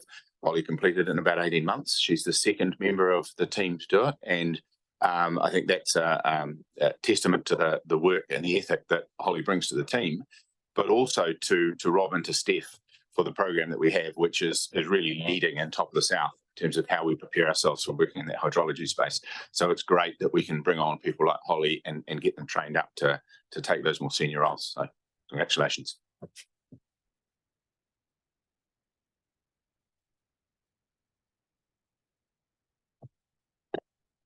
Yes, so that's the end of our Yeah. presentation. So Great, thank you. open to questions. Nice to have you acknowledged and your efforts acknowledged there. Any questions or dare I say observations from councillors? Councillor Mackenzie. Through you, Madam Chair. Yes, thank you very much for your report. My question really is about, I've written all over it, 1.4, paragraph 1.4, where we're summarising the fine weather non-compliance samples. And we've got Kaitiritiri Beach 4. And then we go on to say in the paragraph, for swimmers using any of these sites, it would be advisable to only do so on the incoming tide and not during rain or within 48 hours of rain. And I'm thinking, so we've written that in a report. We know that we're coming up to the summer season. There are going to be thousands of people camping at Kaitiri over the summer and day visitors. Are we going to tell them that? Do they need to know that? I just don't quite see how we can write that into a report, which at one level could be alarming. And on the other hand, none of those swimmers are ever going to just go in on the incoming tide or within 48 hours of rain, because that's what they go there for, to get in the water. Anyway, so I should probably clarify the incoming tide probably applies to the Stevens Bay Lagoon and the Rototai sites in particular. And the 48 hours of rain is a reasonably standard advisory to all of our swimming sites, particularly our river sites, but wherever there is potential for stormwater discharges onto beach, it's an advisory. We don't close beaches. We don't, and it's mostly for those that are more vulnerable. So we do get our spikes through that 48 hours after rain, and even at particularly at those sites.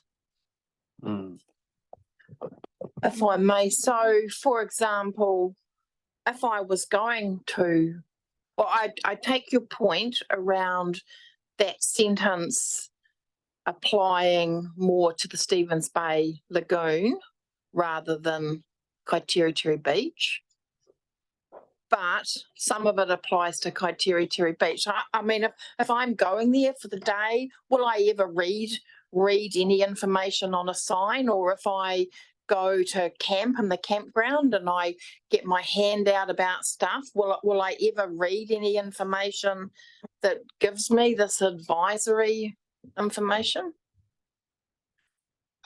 We, as Holly alluded to, we are looking at improving our communications with the public, connecting with Facebook groups and the like. We are talking to the Kaiteriteri Reserve Board about signage with QR codes that people can just connect to our website or the LAWA website, make a decision if it has been raining.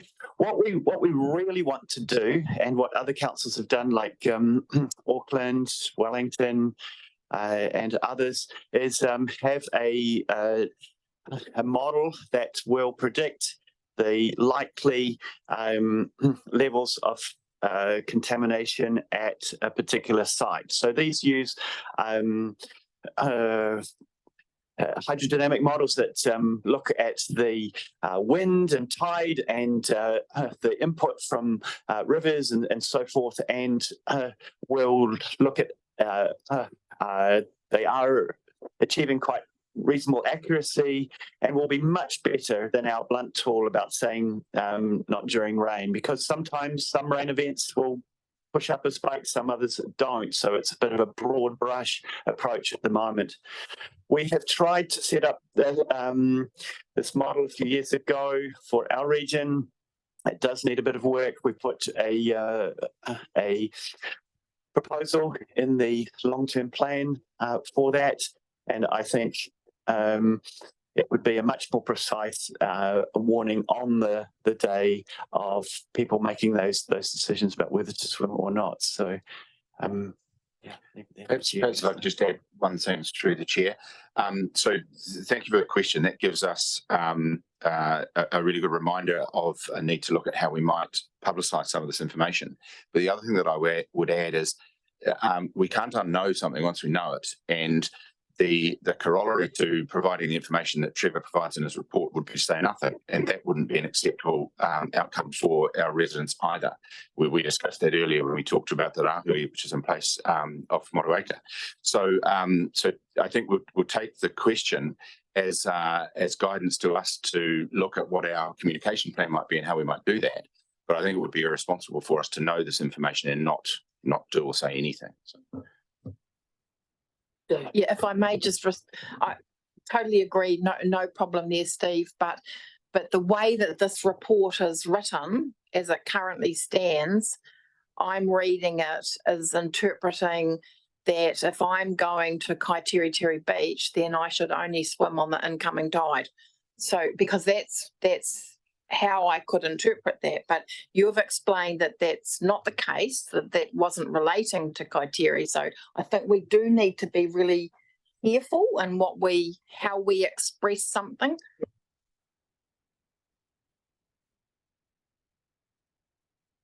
Thank you. Good questions. I mean, I was wondering about our social media. Yeah. You know, we're putting things on TikTok, Insta. I think it's just called Star now, isn't it? My nephew tells me. What are you doing? I'm looking at Star. Yeah. But, you know, I think that there is a whole, and I know you're working around that, but there is a whole, you know, Facebook's for us, isn't it?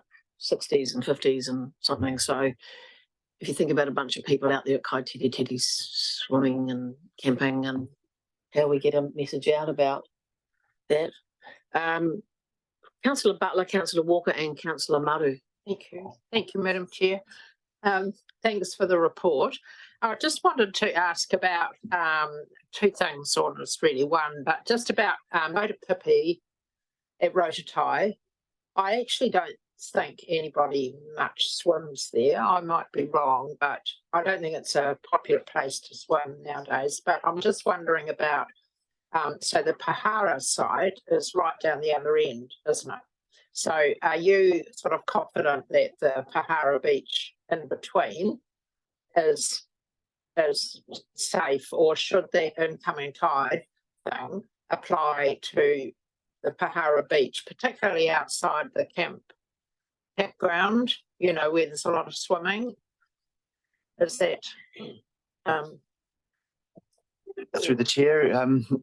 Thank you, Councillor Butler. I have overseen sampling right along the Kaiteriteri, the Pahara beach, over the last few years, and it seems to be a gradient just at both ends, so the Winter Creek, sort of the far eastern end, and then the Roadstie end. But in between, it seems to be reasonably good quality. So, and the Pohara site, it's improved a level. We often get a spike for Pohara, especially at really high tides, when it interacts with all the debris at the top of the beach. And yeah, we're still trying to get to the bottom of whether that is a naturalized or whether it is a disease-causing fecal indicator bacteria. Thanks. Now, my other question was, as regards the farm management plans and the mode PIPI, and the fact that not every farmer is on board with, the project to clean up the catchment. Are you going to have input into those farm management plans for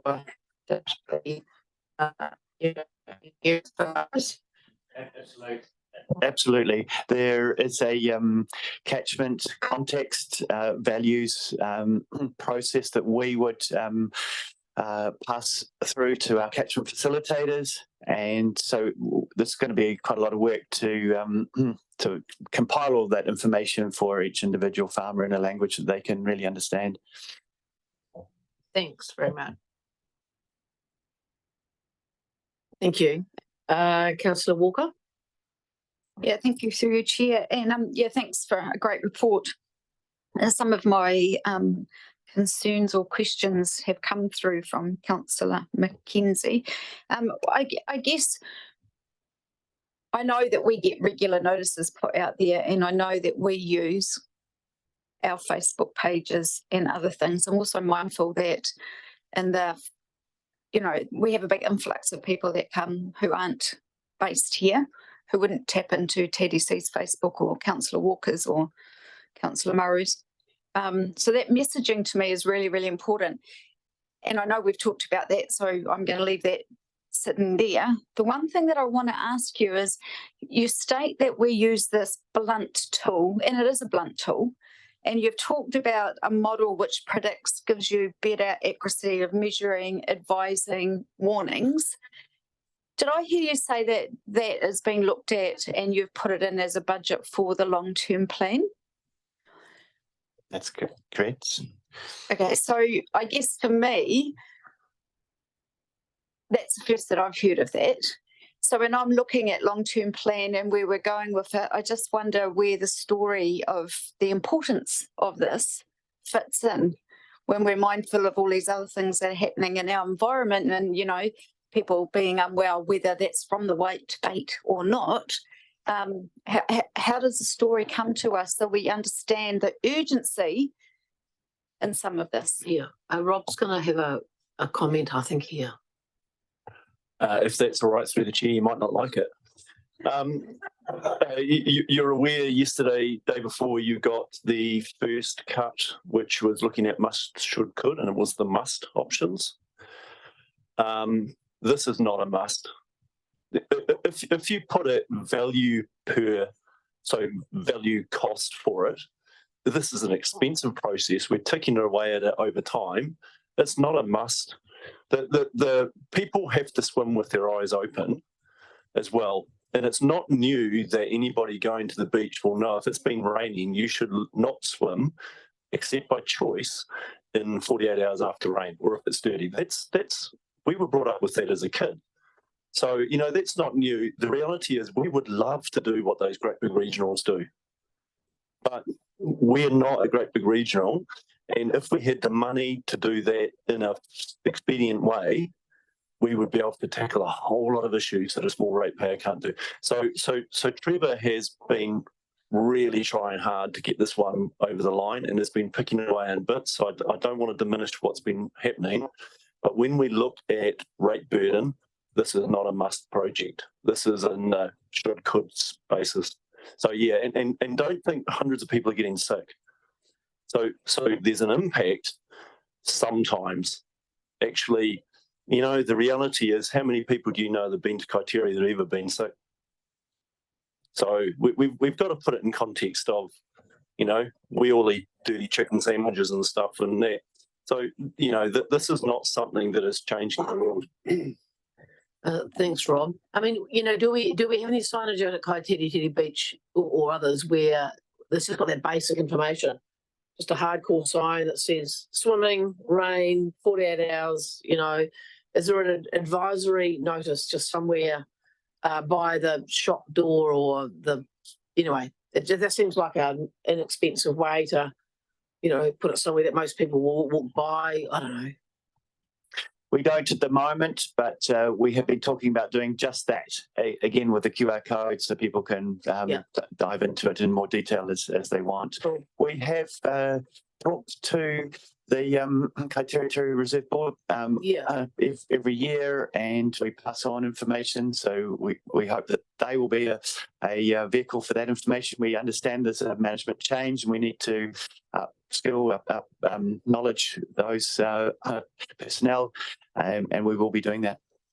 Yeah, I haven't been in the camp office there, you know, where you go and check in for your 3 weeks if you come up from Christchurch. But, you know, just, I don't know, it seems silly to talk about this sort of level of detail at a governance meeting, but, you know, a sign right there where people are checking in saying, did you know, or something about that. Anyway, I'll leave that for folk cleverer than I. Councillor Maru will have something pretty good to add to this conversation, I would think. Oh, that's some pressure. Thank you, Chair. Just a comment, if I can, before the question is, I didn't actually know that advice, Rob, so don't swim after 40 hours. And I was brought up just to jump in the water or the river whenever you get a chance, but it's good to know that now. But my question relates to the cause of the high readings in Rewalker Port. As I look on the Facebook page of where the Rahui's been impacted, it appears to me that that's right in the middle of the Rewalker Port site. So this isn't a flow-on effect from some issues out of the Motueka wastewater plant over peak periods in summer that's going down a beach line or coastline that hasn't got any other test points until you hit Rewalker?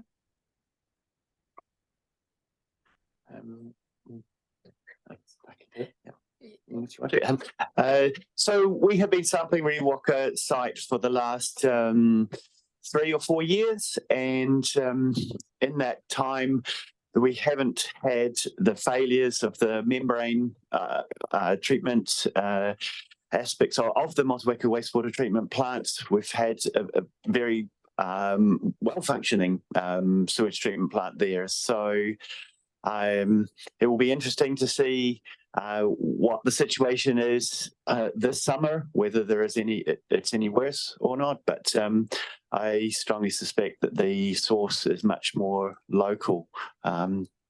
Maybe it's farmland adjacent in the catchments, the Whiwha Creek and so forth, or as I say, liverboard boats and. Can you just remind me, do we regularly sample water coming out into the Kuruna or Staple Street at the end of the oxidation front? Do we regularly sample that water on an ongoing basis as a test, as a baseline?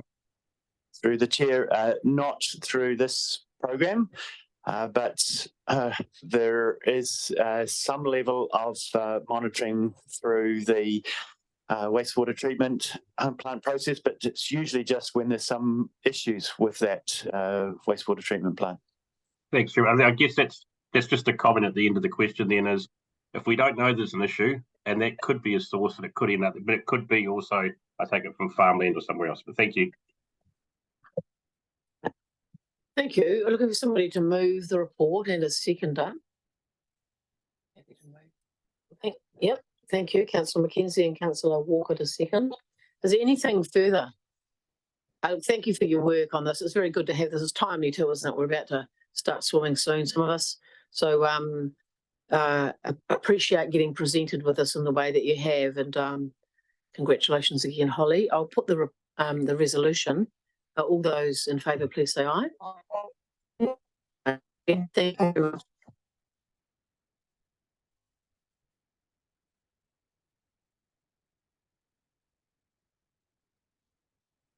Whoever's going to stay, you're joined by Emma. Welcome. Catchment Enhancement. Thank you, Councillor Hill. I'd like to introduce another first-time presenter to Council. Emma Woods started with us a couple of years ago from the private sector. She's got a real passion for this work and really has cranked into it. I think a lot of this work is behind the scenes. There's a lot of little jobs with a lot of individuals, as well as presentations to catchment groups and collectives that goes on behind the scenes, upskilling our community to do the big job that they do, and the leverage that this fund provides does a huge amount in that space. So without more to do, I'll pass over to Emma. Kia ora koutou. Thank you, Trevor, for the introduction.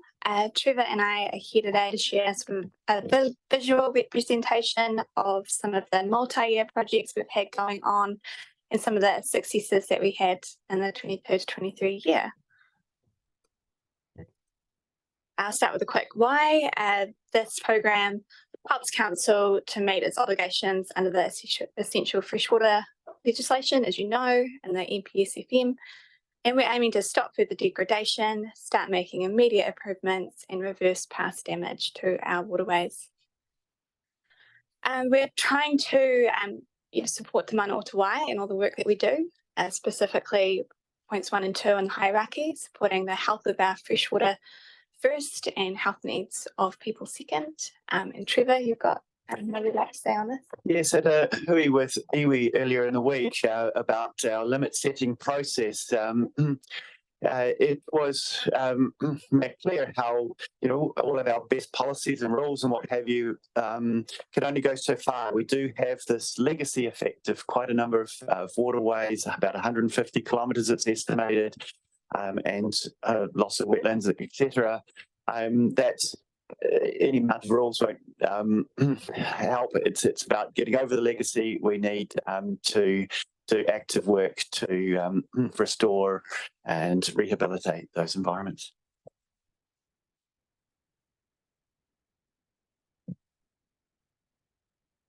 In the 2022-23 year, the program had $150,000 of catchment enhancement funding to make catchment scale improvements to freshwater values across the district. And we do this by prioritising projects. Firstly, we're trying to protect existing high freshwater values and focus on projects that might have high value outcomes.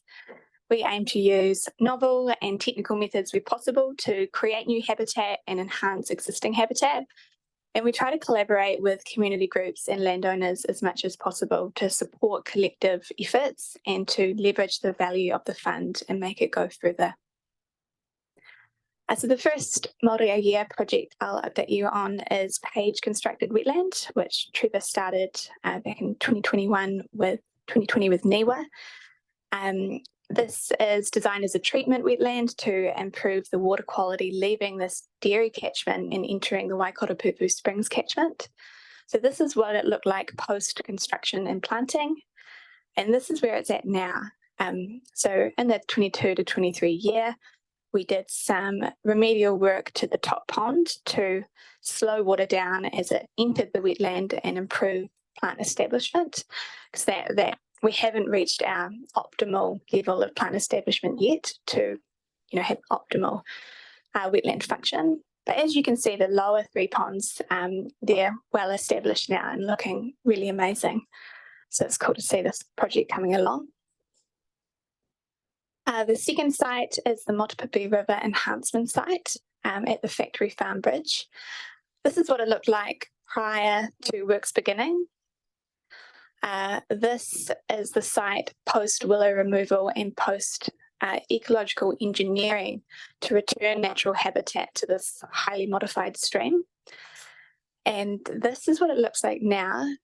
Elaine, if you can please press play on this video. So you can see the large woody debris that's been installed for habitat for fish and birds. It's a diversity of habitat. You've got embayments, side channels. You've got deep pools, especially beneath that tree, which provide habitat for threatened giant cockapoo, which is one of the main species we're trying to improve this habitat for. You can still see there's a high density of aquatic plants. That's because we haven't yet got that riparian canopy, but plants are establishing well, and we've planted pukatea this year, which will grow to 35 metres and create some beautiful habitat and shade the stream really well. It's becoming a collaborative project.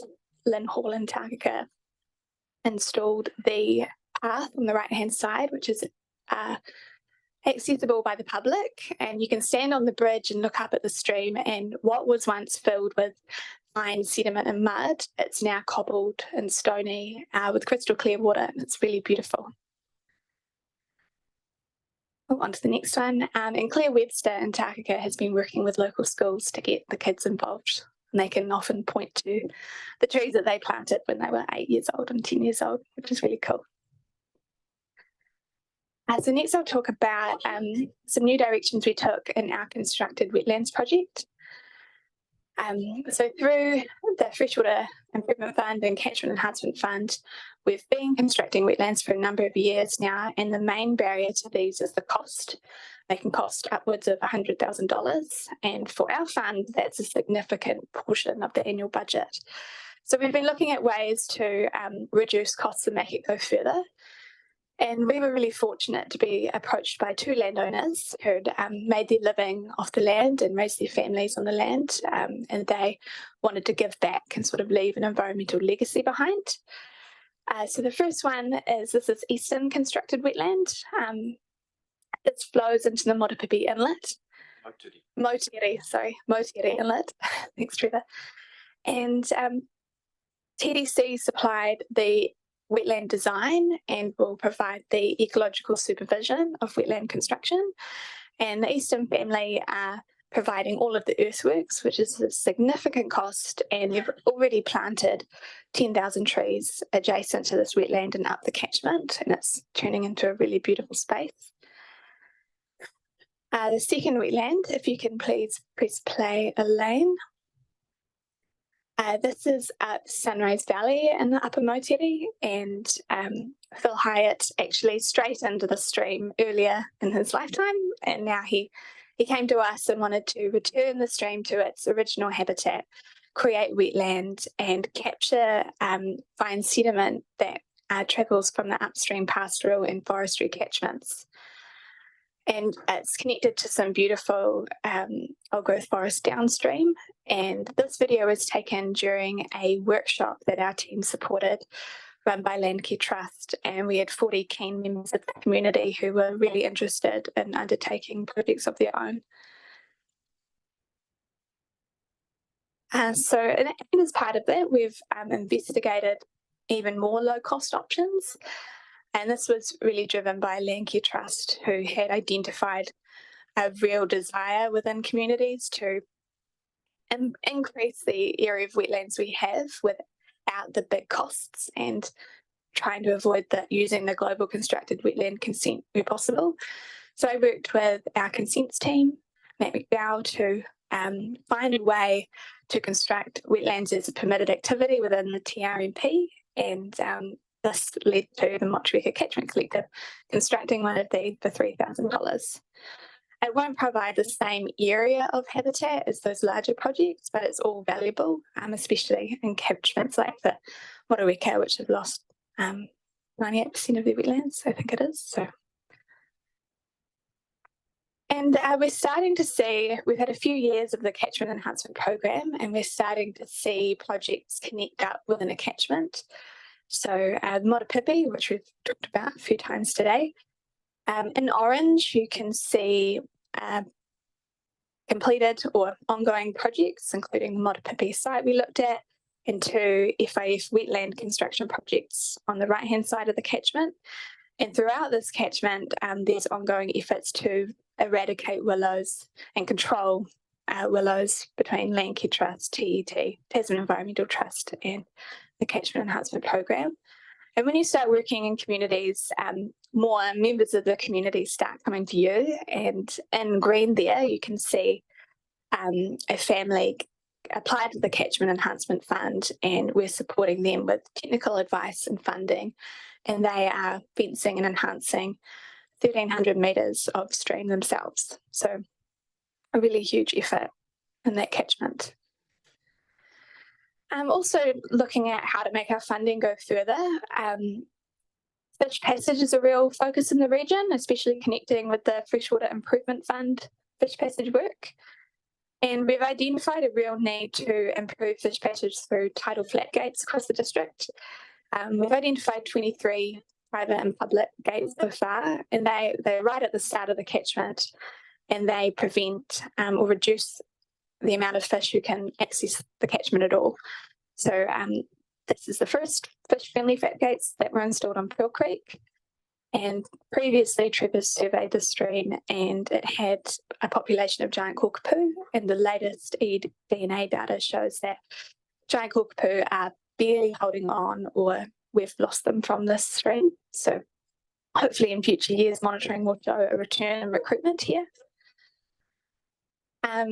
Similarly, a similar means to support giant cockapoo, tidal flat gates have actually been added to Nyman Creek to reduce saltwater intrusion and increase the amount of freshwater habitat available for these certain species. So you can see they're wide open here and lots of fish can swim up. So it's really cool.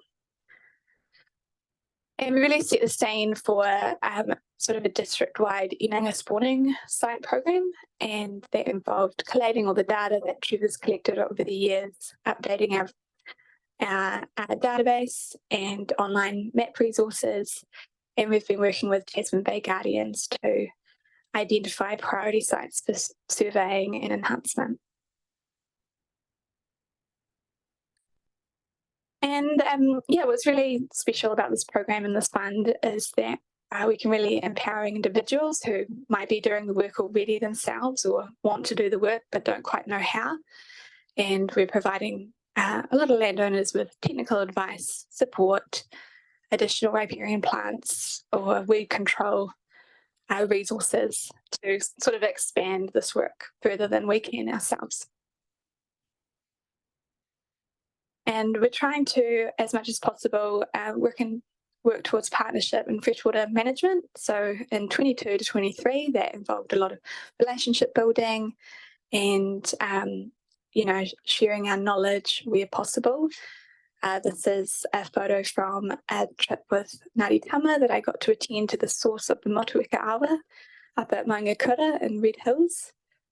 That was really meaningful, and the goal is in the future to, support our whole community through this funding and support EV Visions where possible too. Yeah. So in summary, I think we're leveraging a huge amount for what we support and fund these landowners. We're getting a huge amount back, and the environment is what's winning. We're creating lots of goodwill. It's far better than trying to push with other legislative means. We're trying very hard to use our funds very efficiently and learning from our experience and learning from others. Got our ear to the ground. And Emma mentioned about our community really wanting this. Well, Annette Litherland from Landcare Trust has done surveys quite widely with the community. So they've got hundreds and hundreds of submissions back, plus our submissions to long-term plans in the past and so forth. And there is huge demand for this work for wetlands and riparian management and stream improvements. And also that help for landowners is so important because it is actually relatively easy to get these things wrong. The technical aspects of designing a wetland, the landowners might have really good intentions, but really there's quite a lot of technical design that goes into these, and they won't work without that good advice. So I think we're fulfilling a really good need in this space. So thank you. Thank you. Thank you. Great account of the goings on. It's very, it's encouraging to see it, isn't it? But I think there's really something about momentum too that happens, isn't it? I know when we put our wetland in, I don't know how long ago now, started it probably 15 years ago or something. You know, neighbours were looking across the fence at the mad women that live on the hill and thinking, what the heck are they doing now? Fencing off a bit of pasture and cutting up a whole bunch of harakiki plants to start with, you know.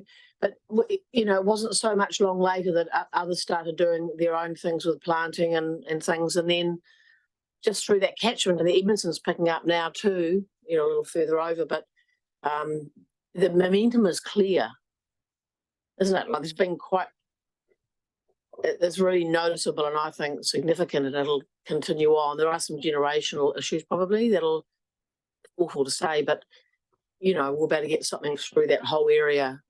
I just wish I hadn't said that. I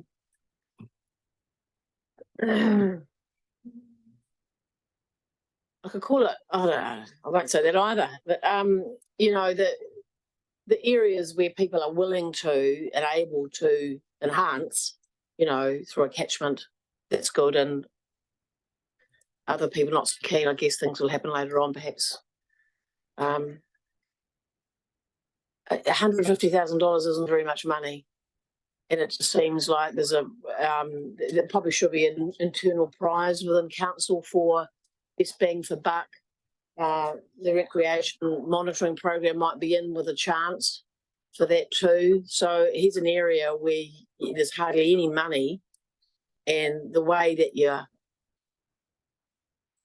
getting impact out of that and motivation for people, I think, is exceptional. So got a bit excited there for a moment. Councillor Kinnan-Mons. Thank you. I'll be less exciting. Firstly, I want to thank Holly and Emma for wonderful presentations. Brilliant. Great to have you on board.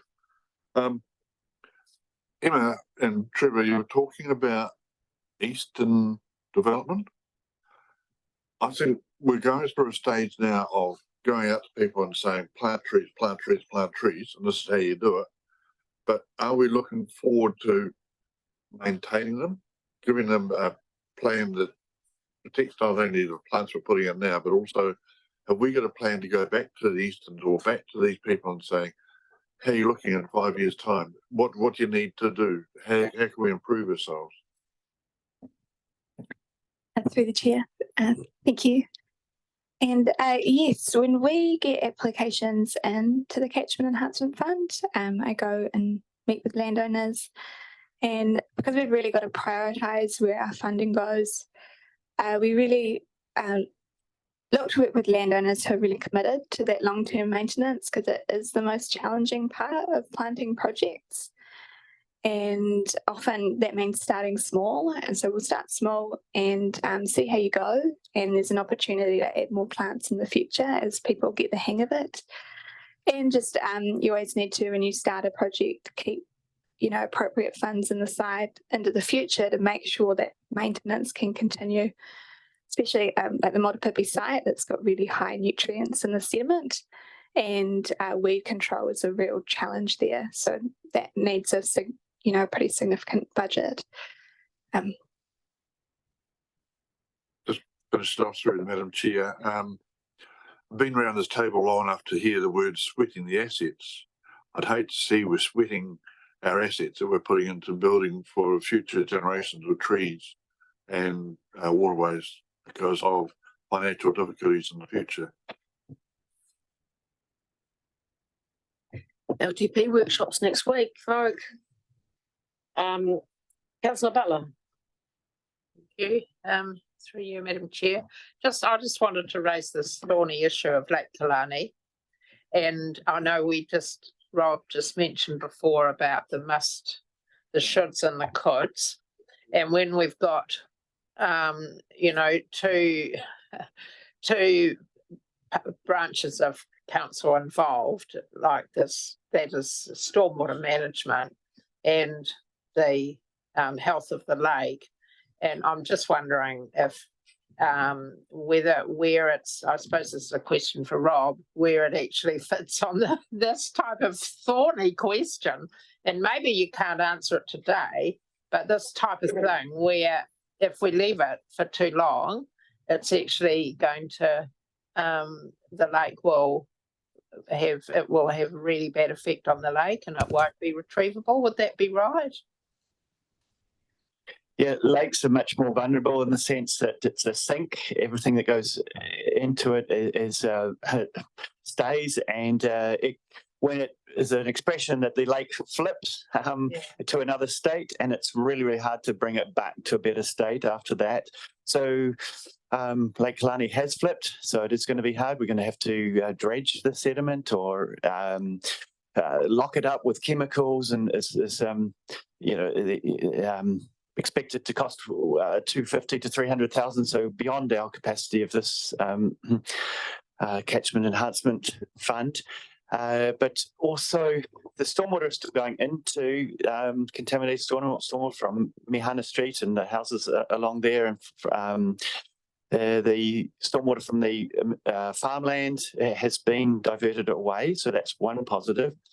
But in terms of efficiency of funding, to remove that stormwater, it would be much more cost effective if it was done with when the development, any subdivision was done on the north side of Mihana Street, because if we were to pipe that stormwater, it would be, I'm told by our stormwater engineers, over $1 million.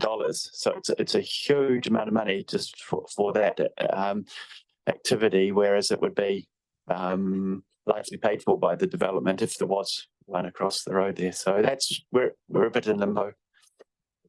Yeah. Thanks for that. That gives us, a bit more information about where we are with the state of play. Yeah. Thank you. In terms of do we know the date the consent's up for renewal, isn't it, in a few years, in terms of stormwater off Mehana into Lake Kalani? I know that Manawhinu Mohu have raised it with TDC around, wanting something to happen sooner than that. But we're in a bit of a bind, aren't we, when it's our own consent and we're doing that. And I don't know whether if we tried to do that today, but to Katrina's point earlier in the morning around would it be an approved consent today? You'd have to say no, surely.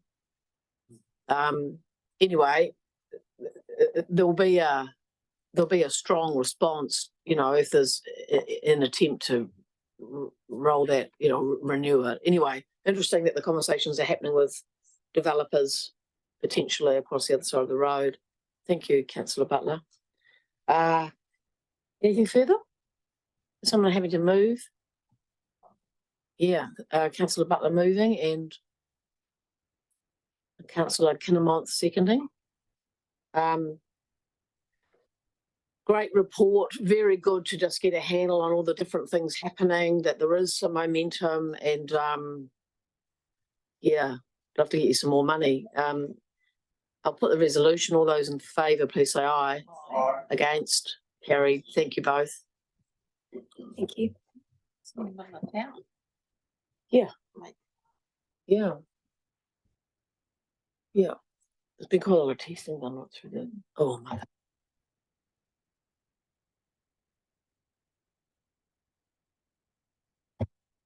Rob, Environmental Information Manager's report. Welcome. You'll know that people would have read thoroughly your report. Thank you. Kia ora, thank you.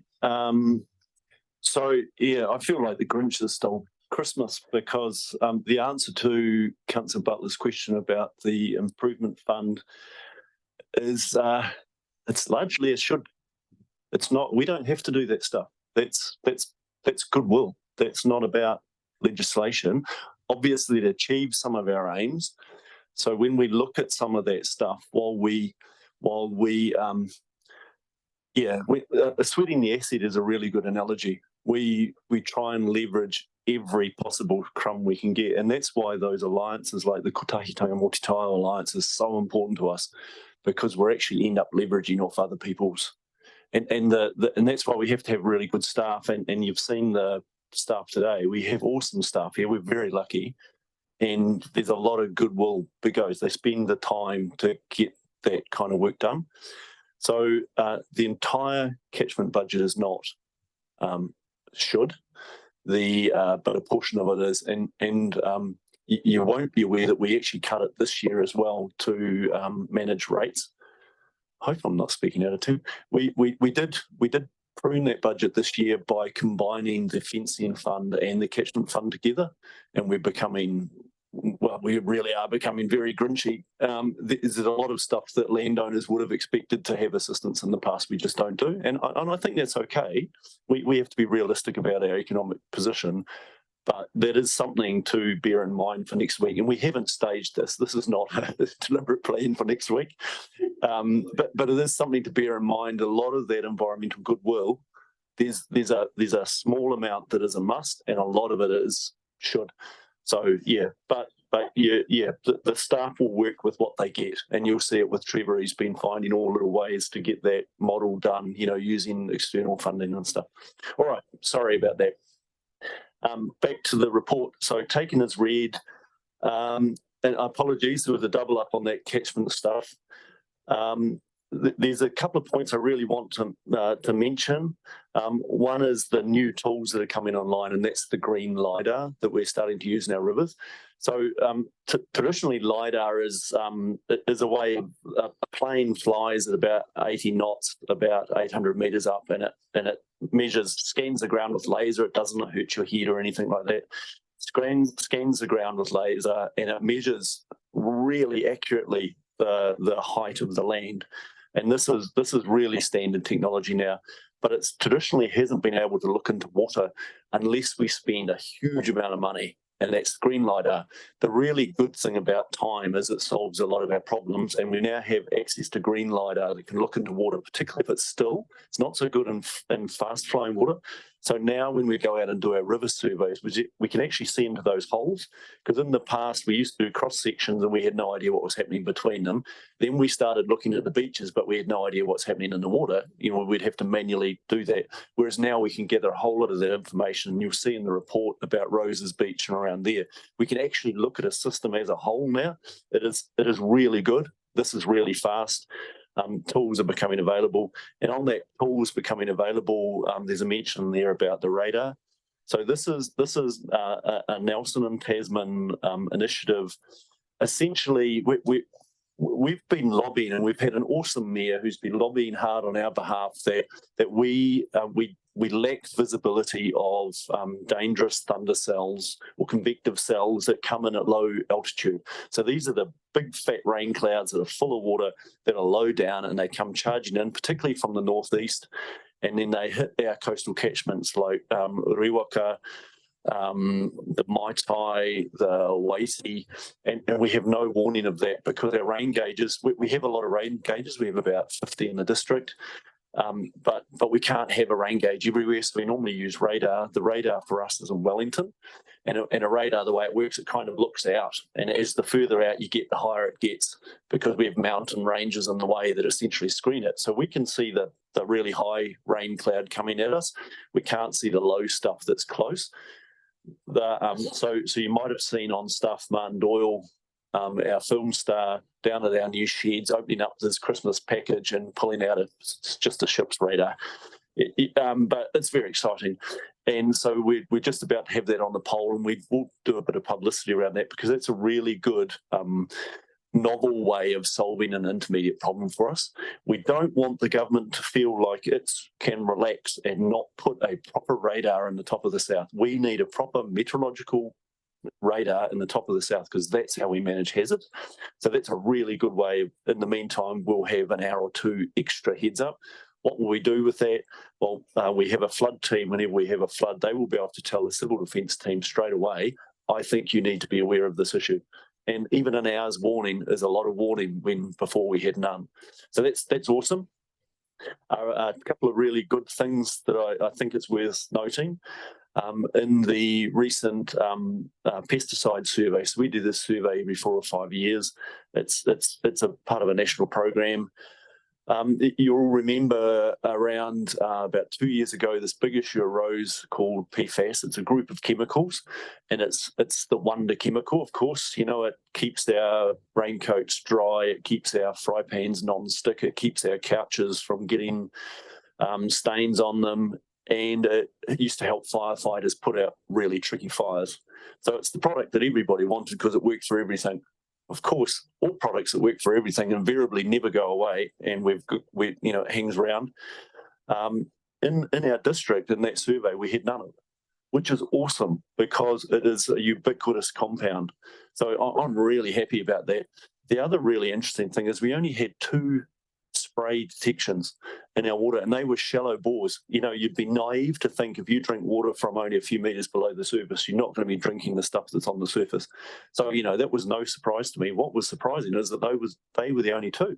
It's incredible. I think it's awesome because what's been happening over the last period of time is lab detection limits have been getting better.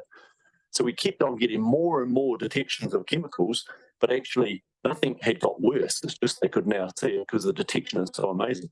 So I think that's a really cool outcome. And when we get the last set of information, we will come back to you because that's the emerging organic kind of chemicals that are problems that kind of are on the horizon. And so we'll get Joseph and Melanie to come back. Melanie's another can I say young person? I'm an old person, so I can say young person, who's emerging in our team and is making her way up into the science grade. So we'll get Melody to come back and talk to you about this stuff because equally you'll see the enthusiasm she brings to us. He's actually an engineer. We've been very lucky to get someone from the dark side to come over to our side. And then the last 2, I do go on, sorry. Last 2 is the time on cherry. This is, contentious issue in spring. It's that beautiful tree that the tuis really like. They actually like a lot of trees, and for a very brief period of time, there's some Taiwan cherry that we really need to get out of the district because it is, where it's not controlled, it is rampant.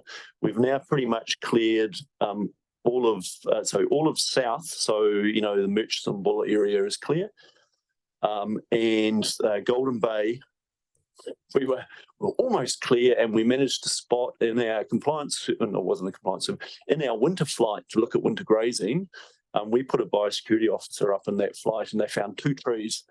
And when they got in to find those 2 trees, they found thousands of little seedlings all around them. So they've spent, I think, 3 days, 2 of them constantly to try and remove those. We will have to go back for the next couple of years because the seed is there. These things grow under the canopy. That's why they're so annoying to us. It's not like something that is only on the bush edge. So I'd like to say both Buller and Golden Bay are clear. We're almost clear in Golden Bay. And so that net is kind of rolling back. It sounds pejorative. That effort is rolling back towards Richmond. So we're trying to pull the worst areas, particularly things near bush or rivers. So we're trying to pull that back. We do have someone, I'll be quite open here, we do have someone that is not working with us to achieve a good outcome here. They are telling us they're actively bucking the system. That person, I have an issue with about the morality of it. Of course, they think differently to me. Yes. So we have someone who's telling us they would like to plant more and threatening that they are planting more. So, what I would like is we're not going to take our foot off this one. This is an issue that we know is a problem. It's in our plan, so we're obliged to do it.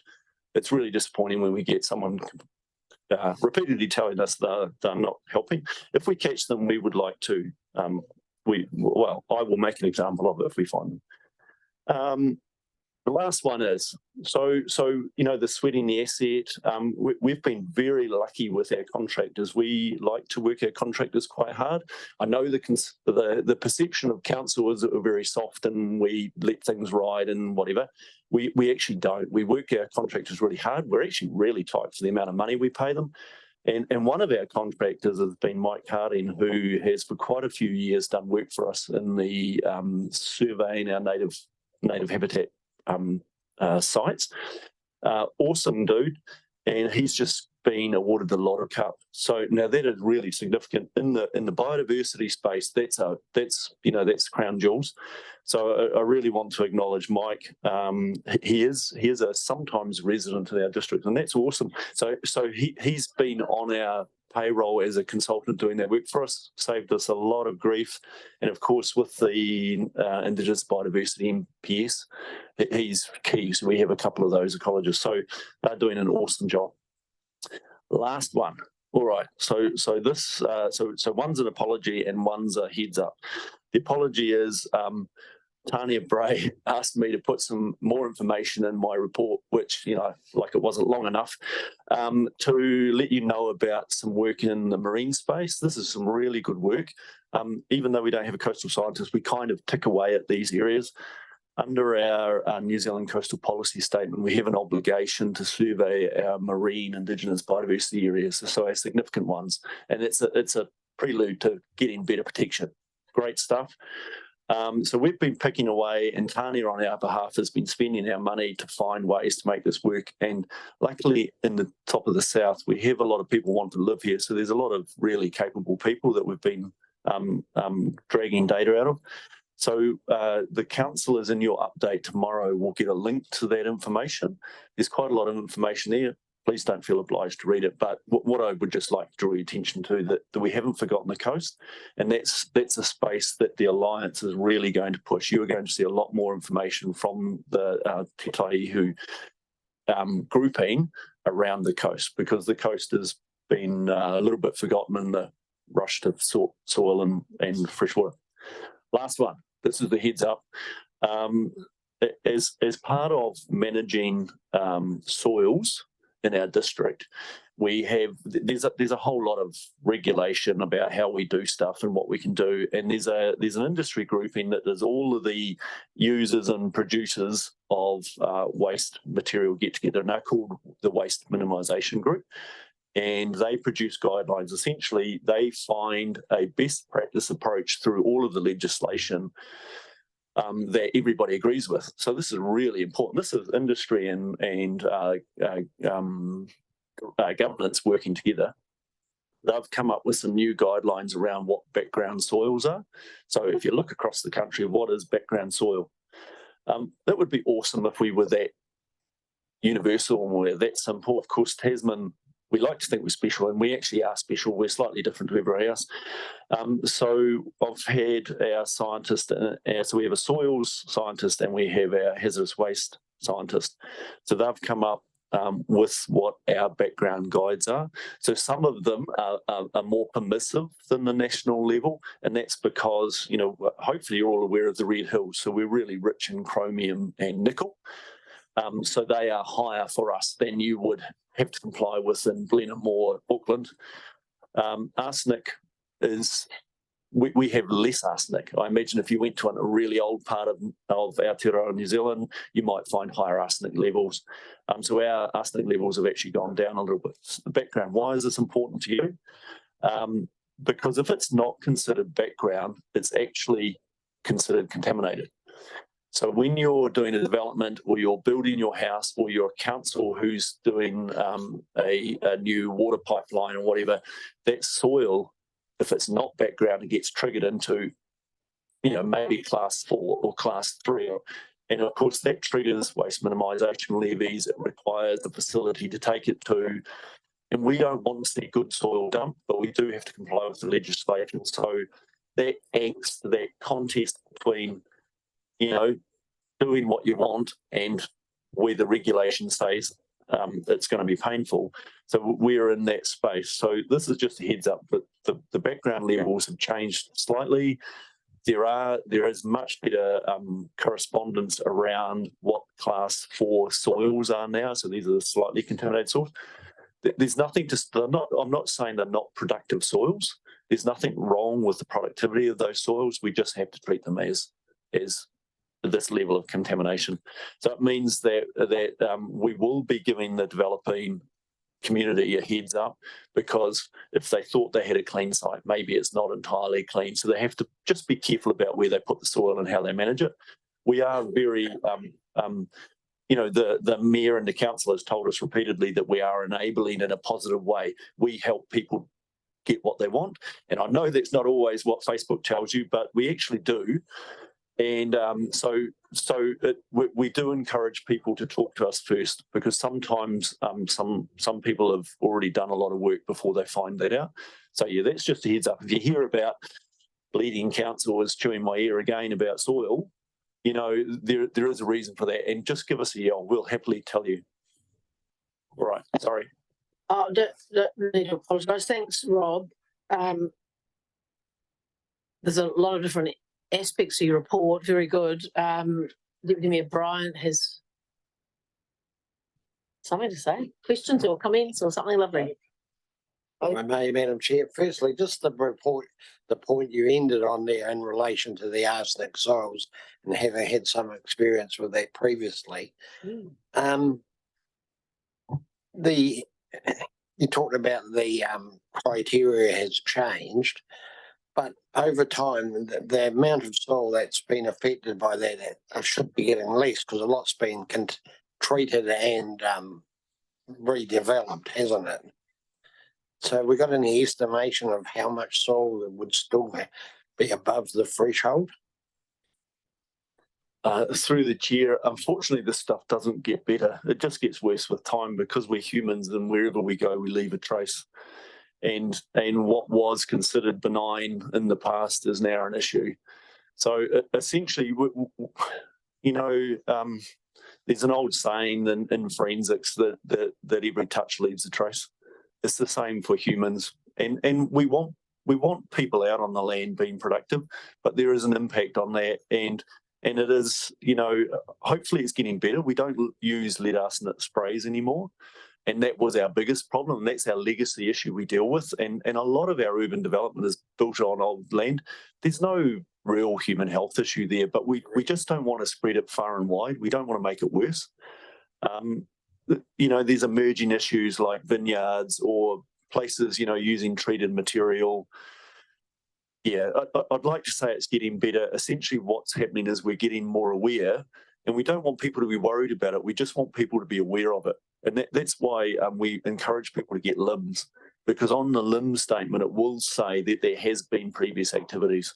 And of course, you heard Katrina with her report talking about changes to the legislation. One of those changes, and it's a really important change, is around we will at some stage have to make this public. As a staff level, we actually want to make this stuff public anyway. It's like hazards. The more the public is informed by themselves doing their own searches, it becomes easier for us. But then we also get to have more informed conversations with them about ways to fix it or ways around it. So rather than saying, is my land contaminated, they might come in and say, I notice it has high lead arsenate background. What can I do about it? That's a much better place for us to be as council. Great. Yeah. Thanks, Rob. Oh, yes, no, I haven't more? finished, Madam Chair. Cool. And you haven't spoken to this, but it's in your report around the freshwater farm plan programs, and you'll see in there that some staff come out to our property.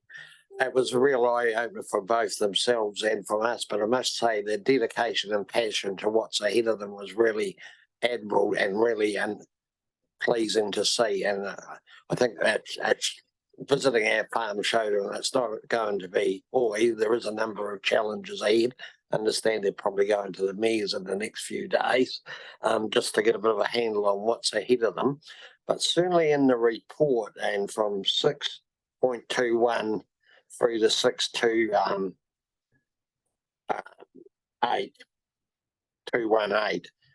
I think that's the message that we need to be putting out to the community. That's the stuff we want to do, because we talked about that a bit on the day and it was really informative. But getting that out to the average farmer is going to be very important, that we want to be helpful as much as we can. If I could indulge in your liberty, please, Chair. Thank you for our film star. Yes, you've seen a picture of Councillor Bryant there. And that's another thing, the good thing about that sweating the asset conversation. So Trevor's been ticking away in the background. There is a national data set that looks at river patterns that we normally look to see where catchments are. It's not particularly accurate for our region. And so one of the projects that Trevor's been picking away, and again, using central government funds when we can, is actually been updating all that layer. And it was really good for the team to be able to use that layer out on the Bryant homestead. And it was a good test case because it actually did show where things were. And the really nice thing is there had been some rain before, so it was, more obvious than usual. But yes, that's the message here, and that's all about sweating that asset too. We've got really good staff. They want to do the job well, and we don't want landowners to pay for stuff that they don't want to, because consultants are great and they provide a really good service, but sometimes they can be expensive and they will ask staff for the information, and we want to cut that loop out.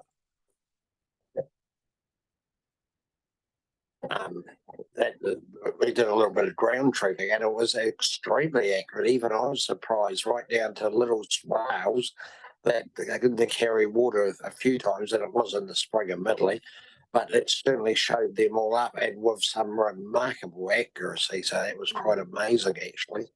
Yeah. But yeah, so it was a beneficial day for us all. Councillor Mackenzie. Thank you very much through the chair.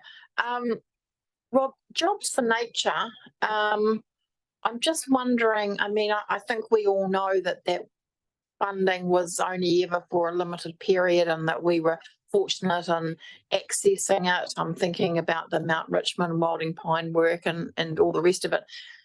Do you have any concerns about what's going to happen when those funding streams are stopped? Yes, through the chair. Those funds, I think, so in the environment side for Tasman, we picked up somewhere between 12 and 15 million over the last, so we've still got 1 year of that program to work out in some areas and 2 years in other areas.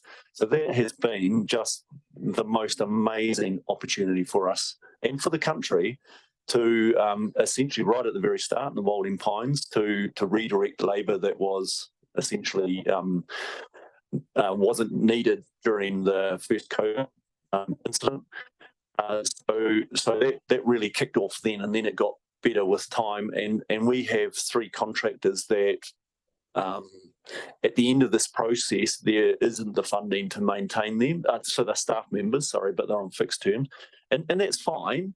But I am nervous what's going to happen to that funding.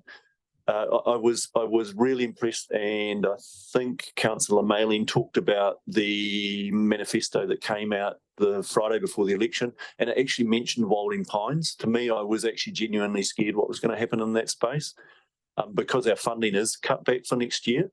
Nationally, the funding is cut back, but that is still on the radar, because those are things we can't ever walk away from. We need to tackle those.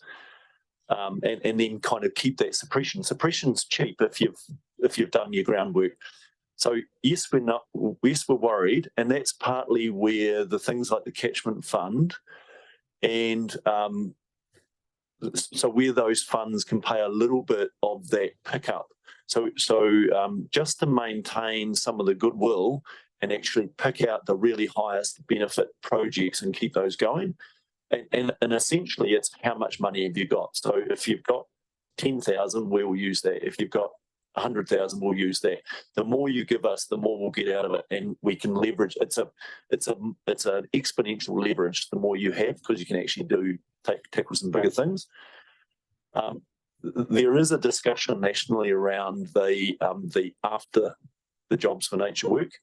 There are some other funds that are still available to us. So Merca, with the team that are doing the catchment work, we picked up 1.5 million for that out of Ministry for the Environment to do the farm planning work. So there are some other funds that we will continue to tackle. Some of the Ministry of Primary Industry funding will hopefully still stay there. Some of the erosion-based funds, while they're typically targeted at the North Island, we did get a crack at that a few years ago with our Moroho project. So we will definitely be targeting that, because that's free money to us. We've all paid it through our taxes, but it's free money to our ratepayers. So we try and get that back in. So we won't let go of opportunity, but Am I worried? I'm a little bit nervous that we might lose some ground, but staff's enthusiasm is to try and make sure we don't miss opportunity. Thanks. Councillor Kinamont. Thank you through the chair and Rob Smith. I always enjoy your commentary. You get me on the edge of the chair. Going back to your soil classifications, does that negate the need for hail sites now? Because we're going to go through the soil classification? Through the chair, I would love it if we could just make all of Tasman a hail and we could stop worrying about this, because essentially, you know, we've been all over this place with our heavy feet. No, what it actually does is it kind of determines what is clean for disposal and what is not clean for disposal. And you've all watched development around Richmond and the amount of soil getting moved around. It will have an impact on some of that. So yeah, that's why we need to talk to our developer community. These are actually not major changes. It shouldn't make too much of a difference, but it's just another tweak to a system that annoys everybody. And it is frustrating, and I do appreciate your ears will be chewed again. But this is it's not a negative here. This is all about protecting. This is human health. This stuff. This is not about environmental health in this case. So there is a really good background behind it. This just takes a while to explain that sometimes when you've got thousands of tonnes to deal with. Are you happy to move the report? Move the resolution? Yeah, thank you. Is there a seconder? Councillor Butler, thank you. Any other commentary or questions? No, look, thanks, Rob. The reports that are in front of us today, like all of them, have got a lot of information in them that I think a lot of people out in the communities would be really interested in. And I know we have our press releases and posts about some various things, but yeah, and I let people know, who I know would be interested in something particularly. But it's something that sits with me about, how to make that report or a good section of it available for people to be able to access pretty easily and read. So aware of the value in the reports apart from their purpose and our governance role. So thank you for yours and depth and breadth of it. I'm going to put the resolution. All those in favour, please say aye. Aye. Against? Carried. Thank you. Thanks, Rob, and to the team. Thanks so much for all the efforts. And Adrian.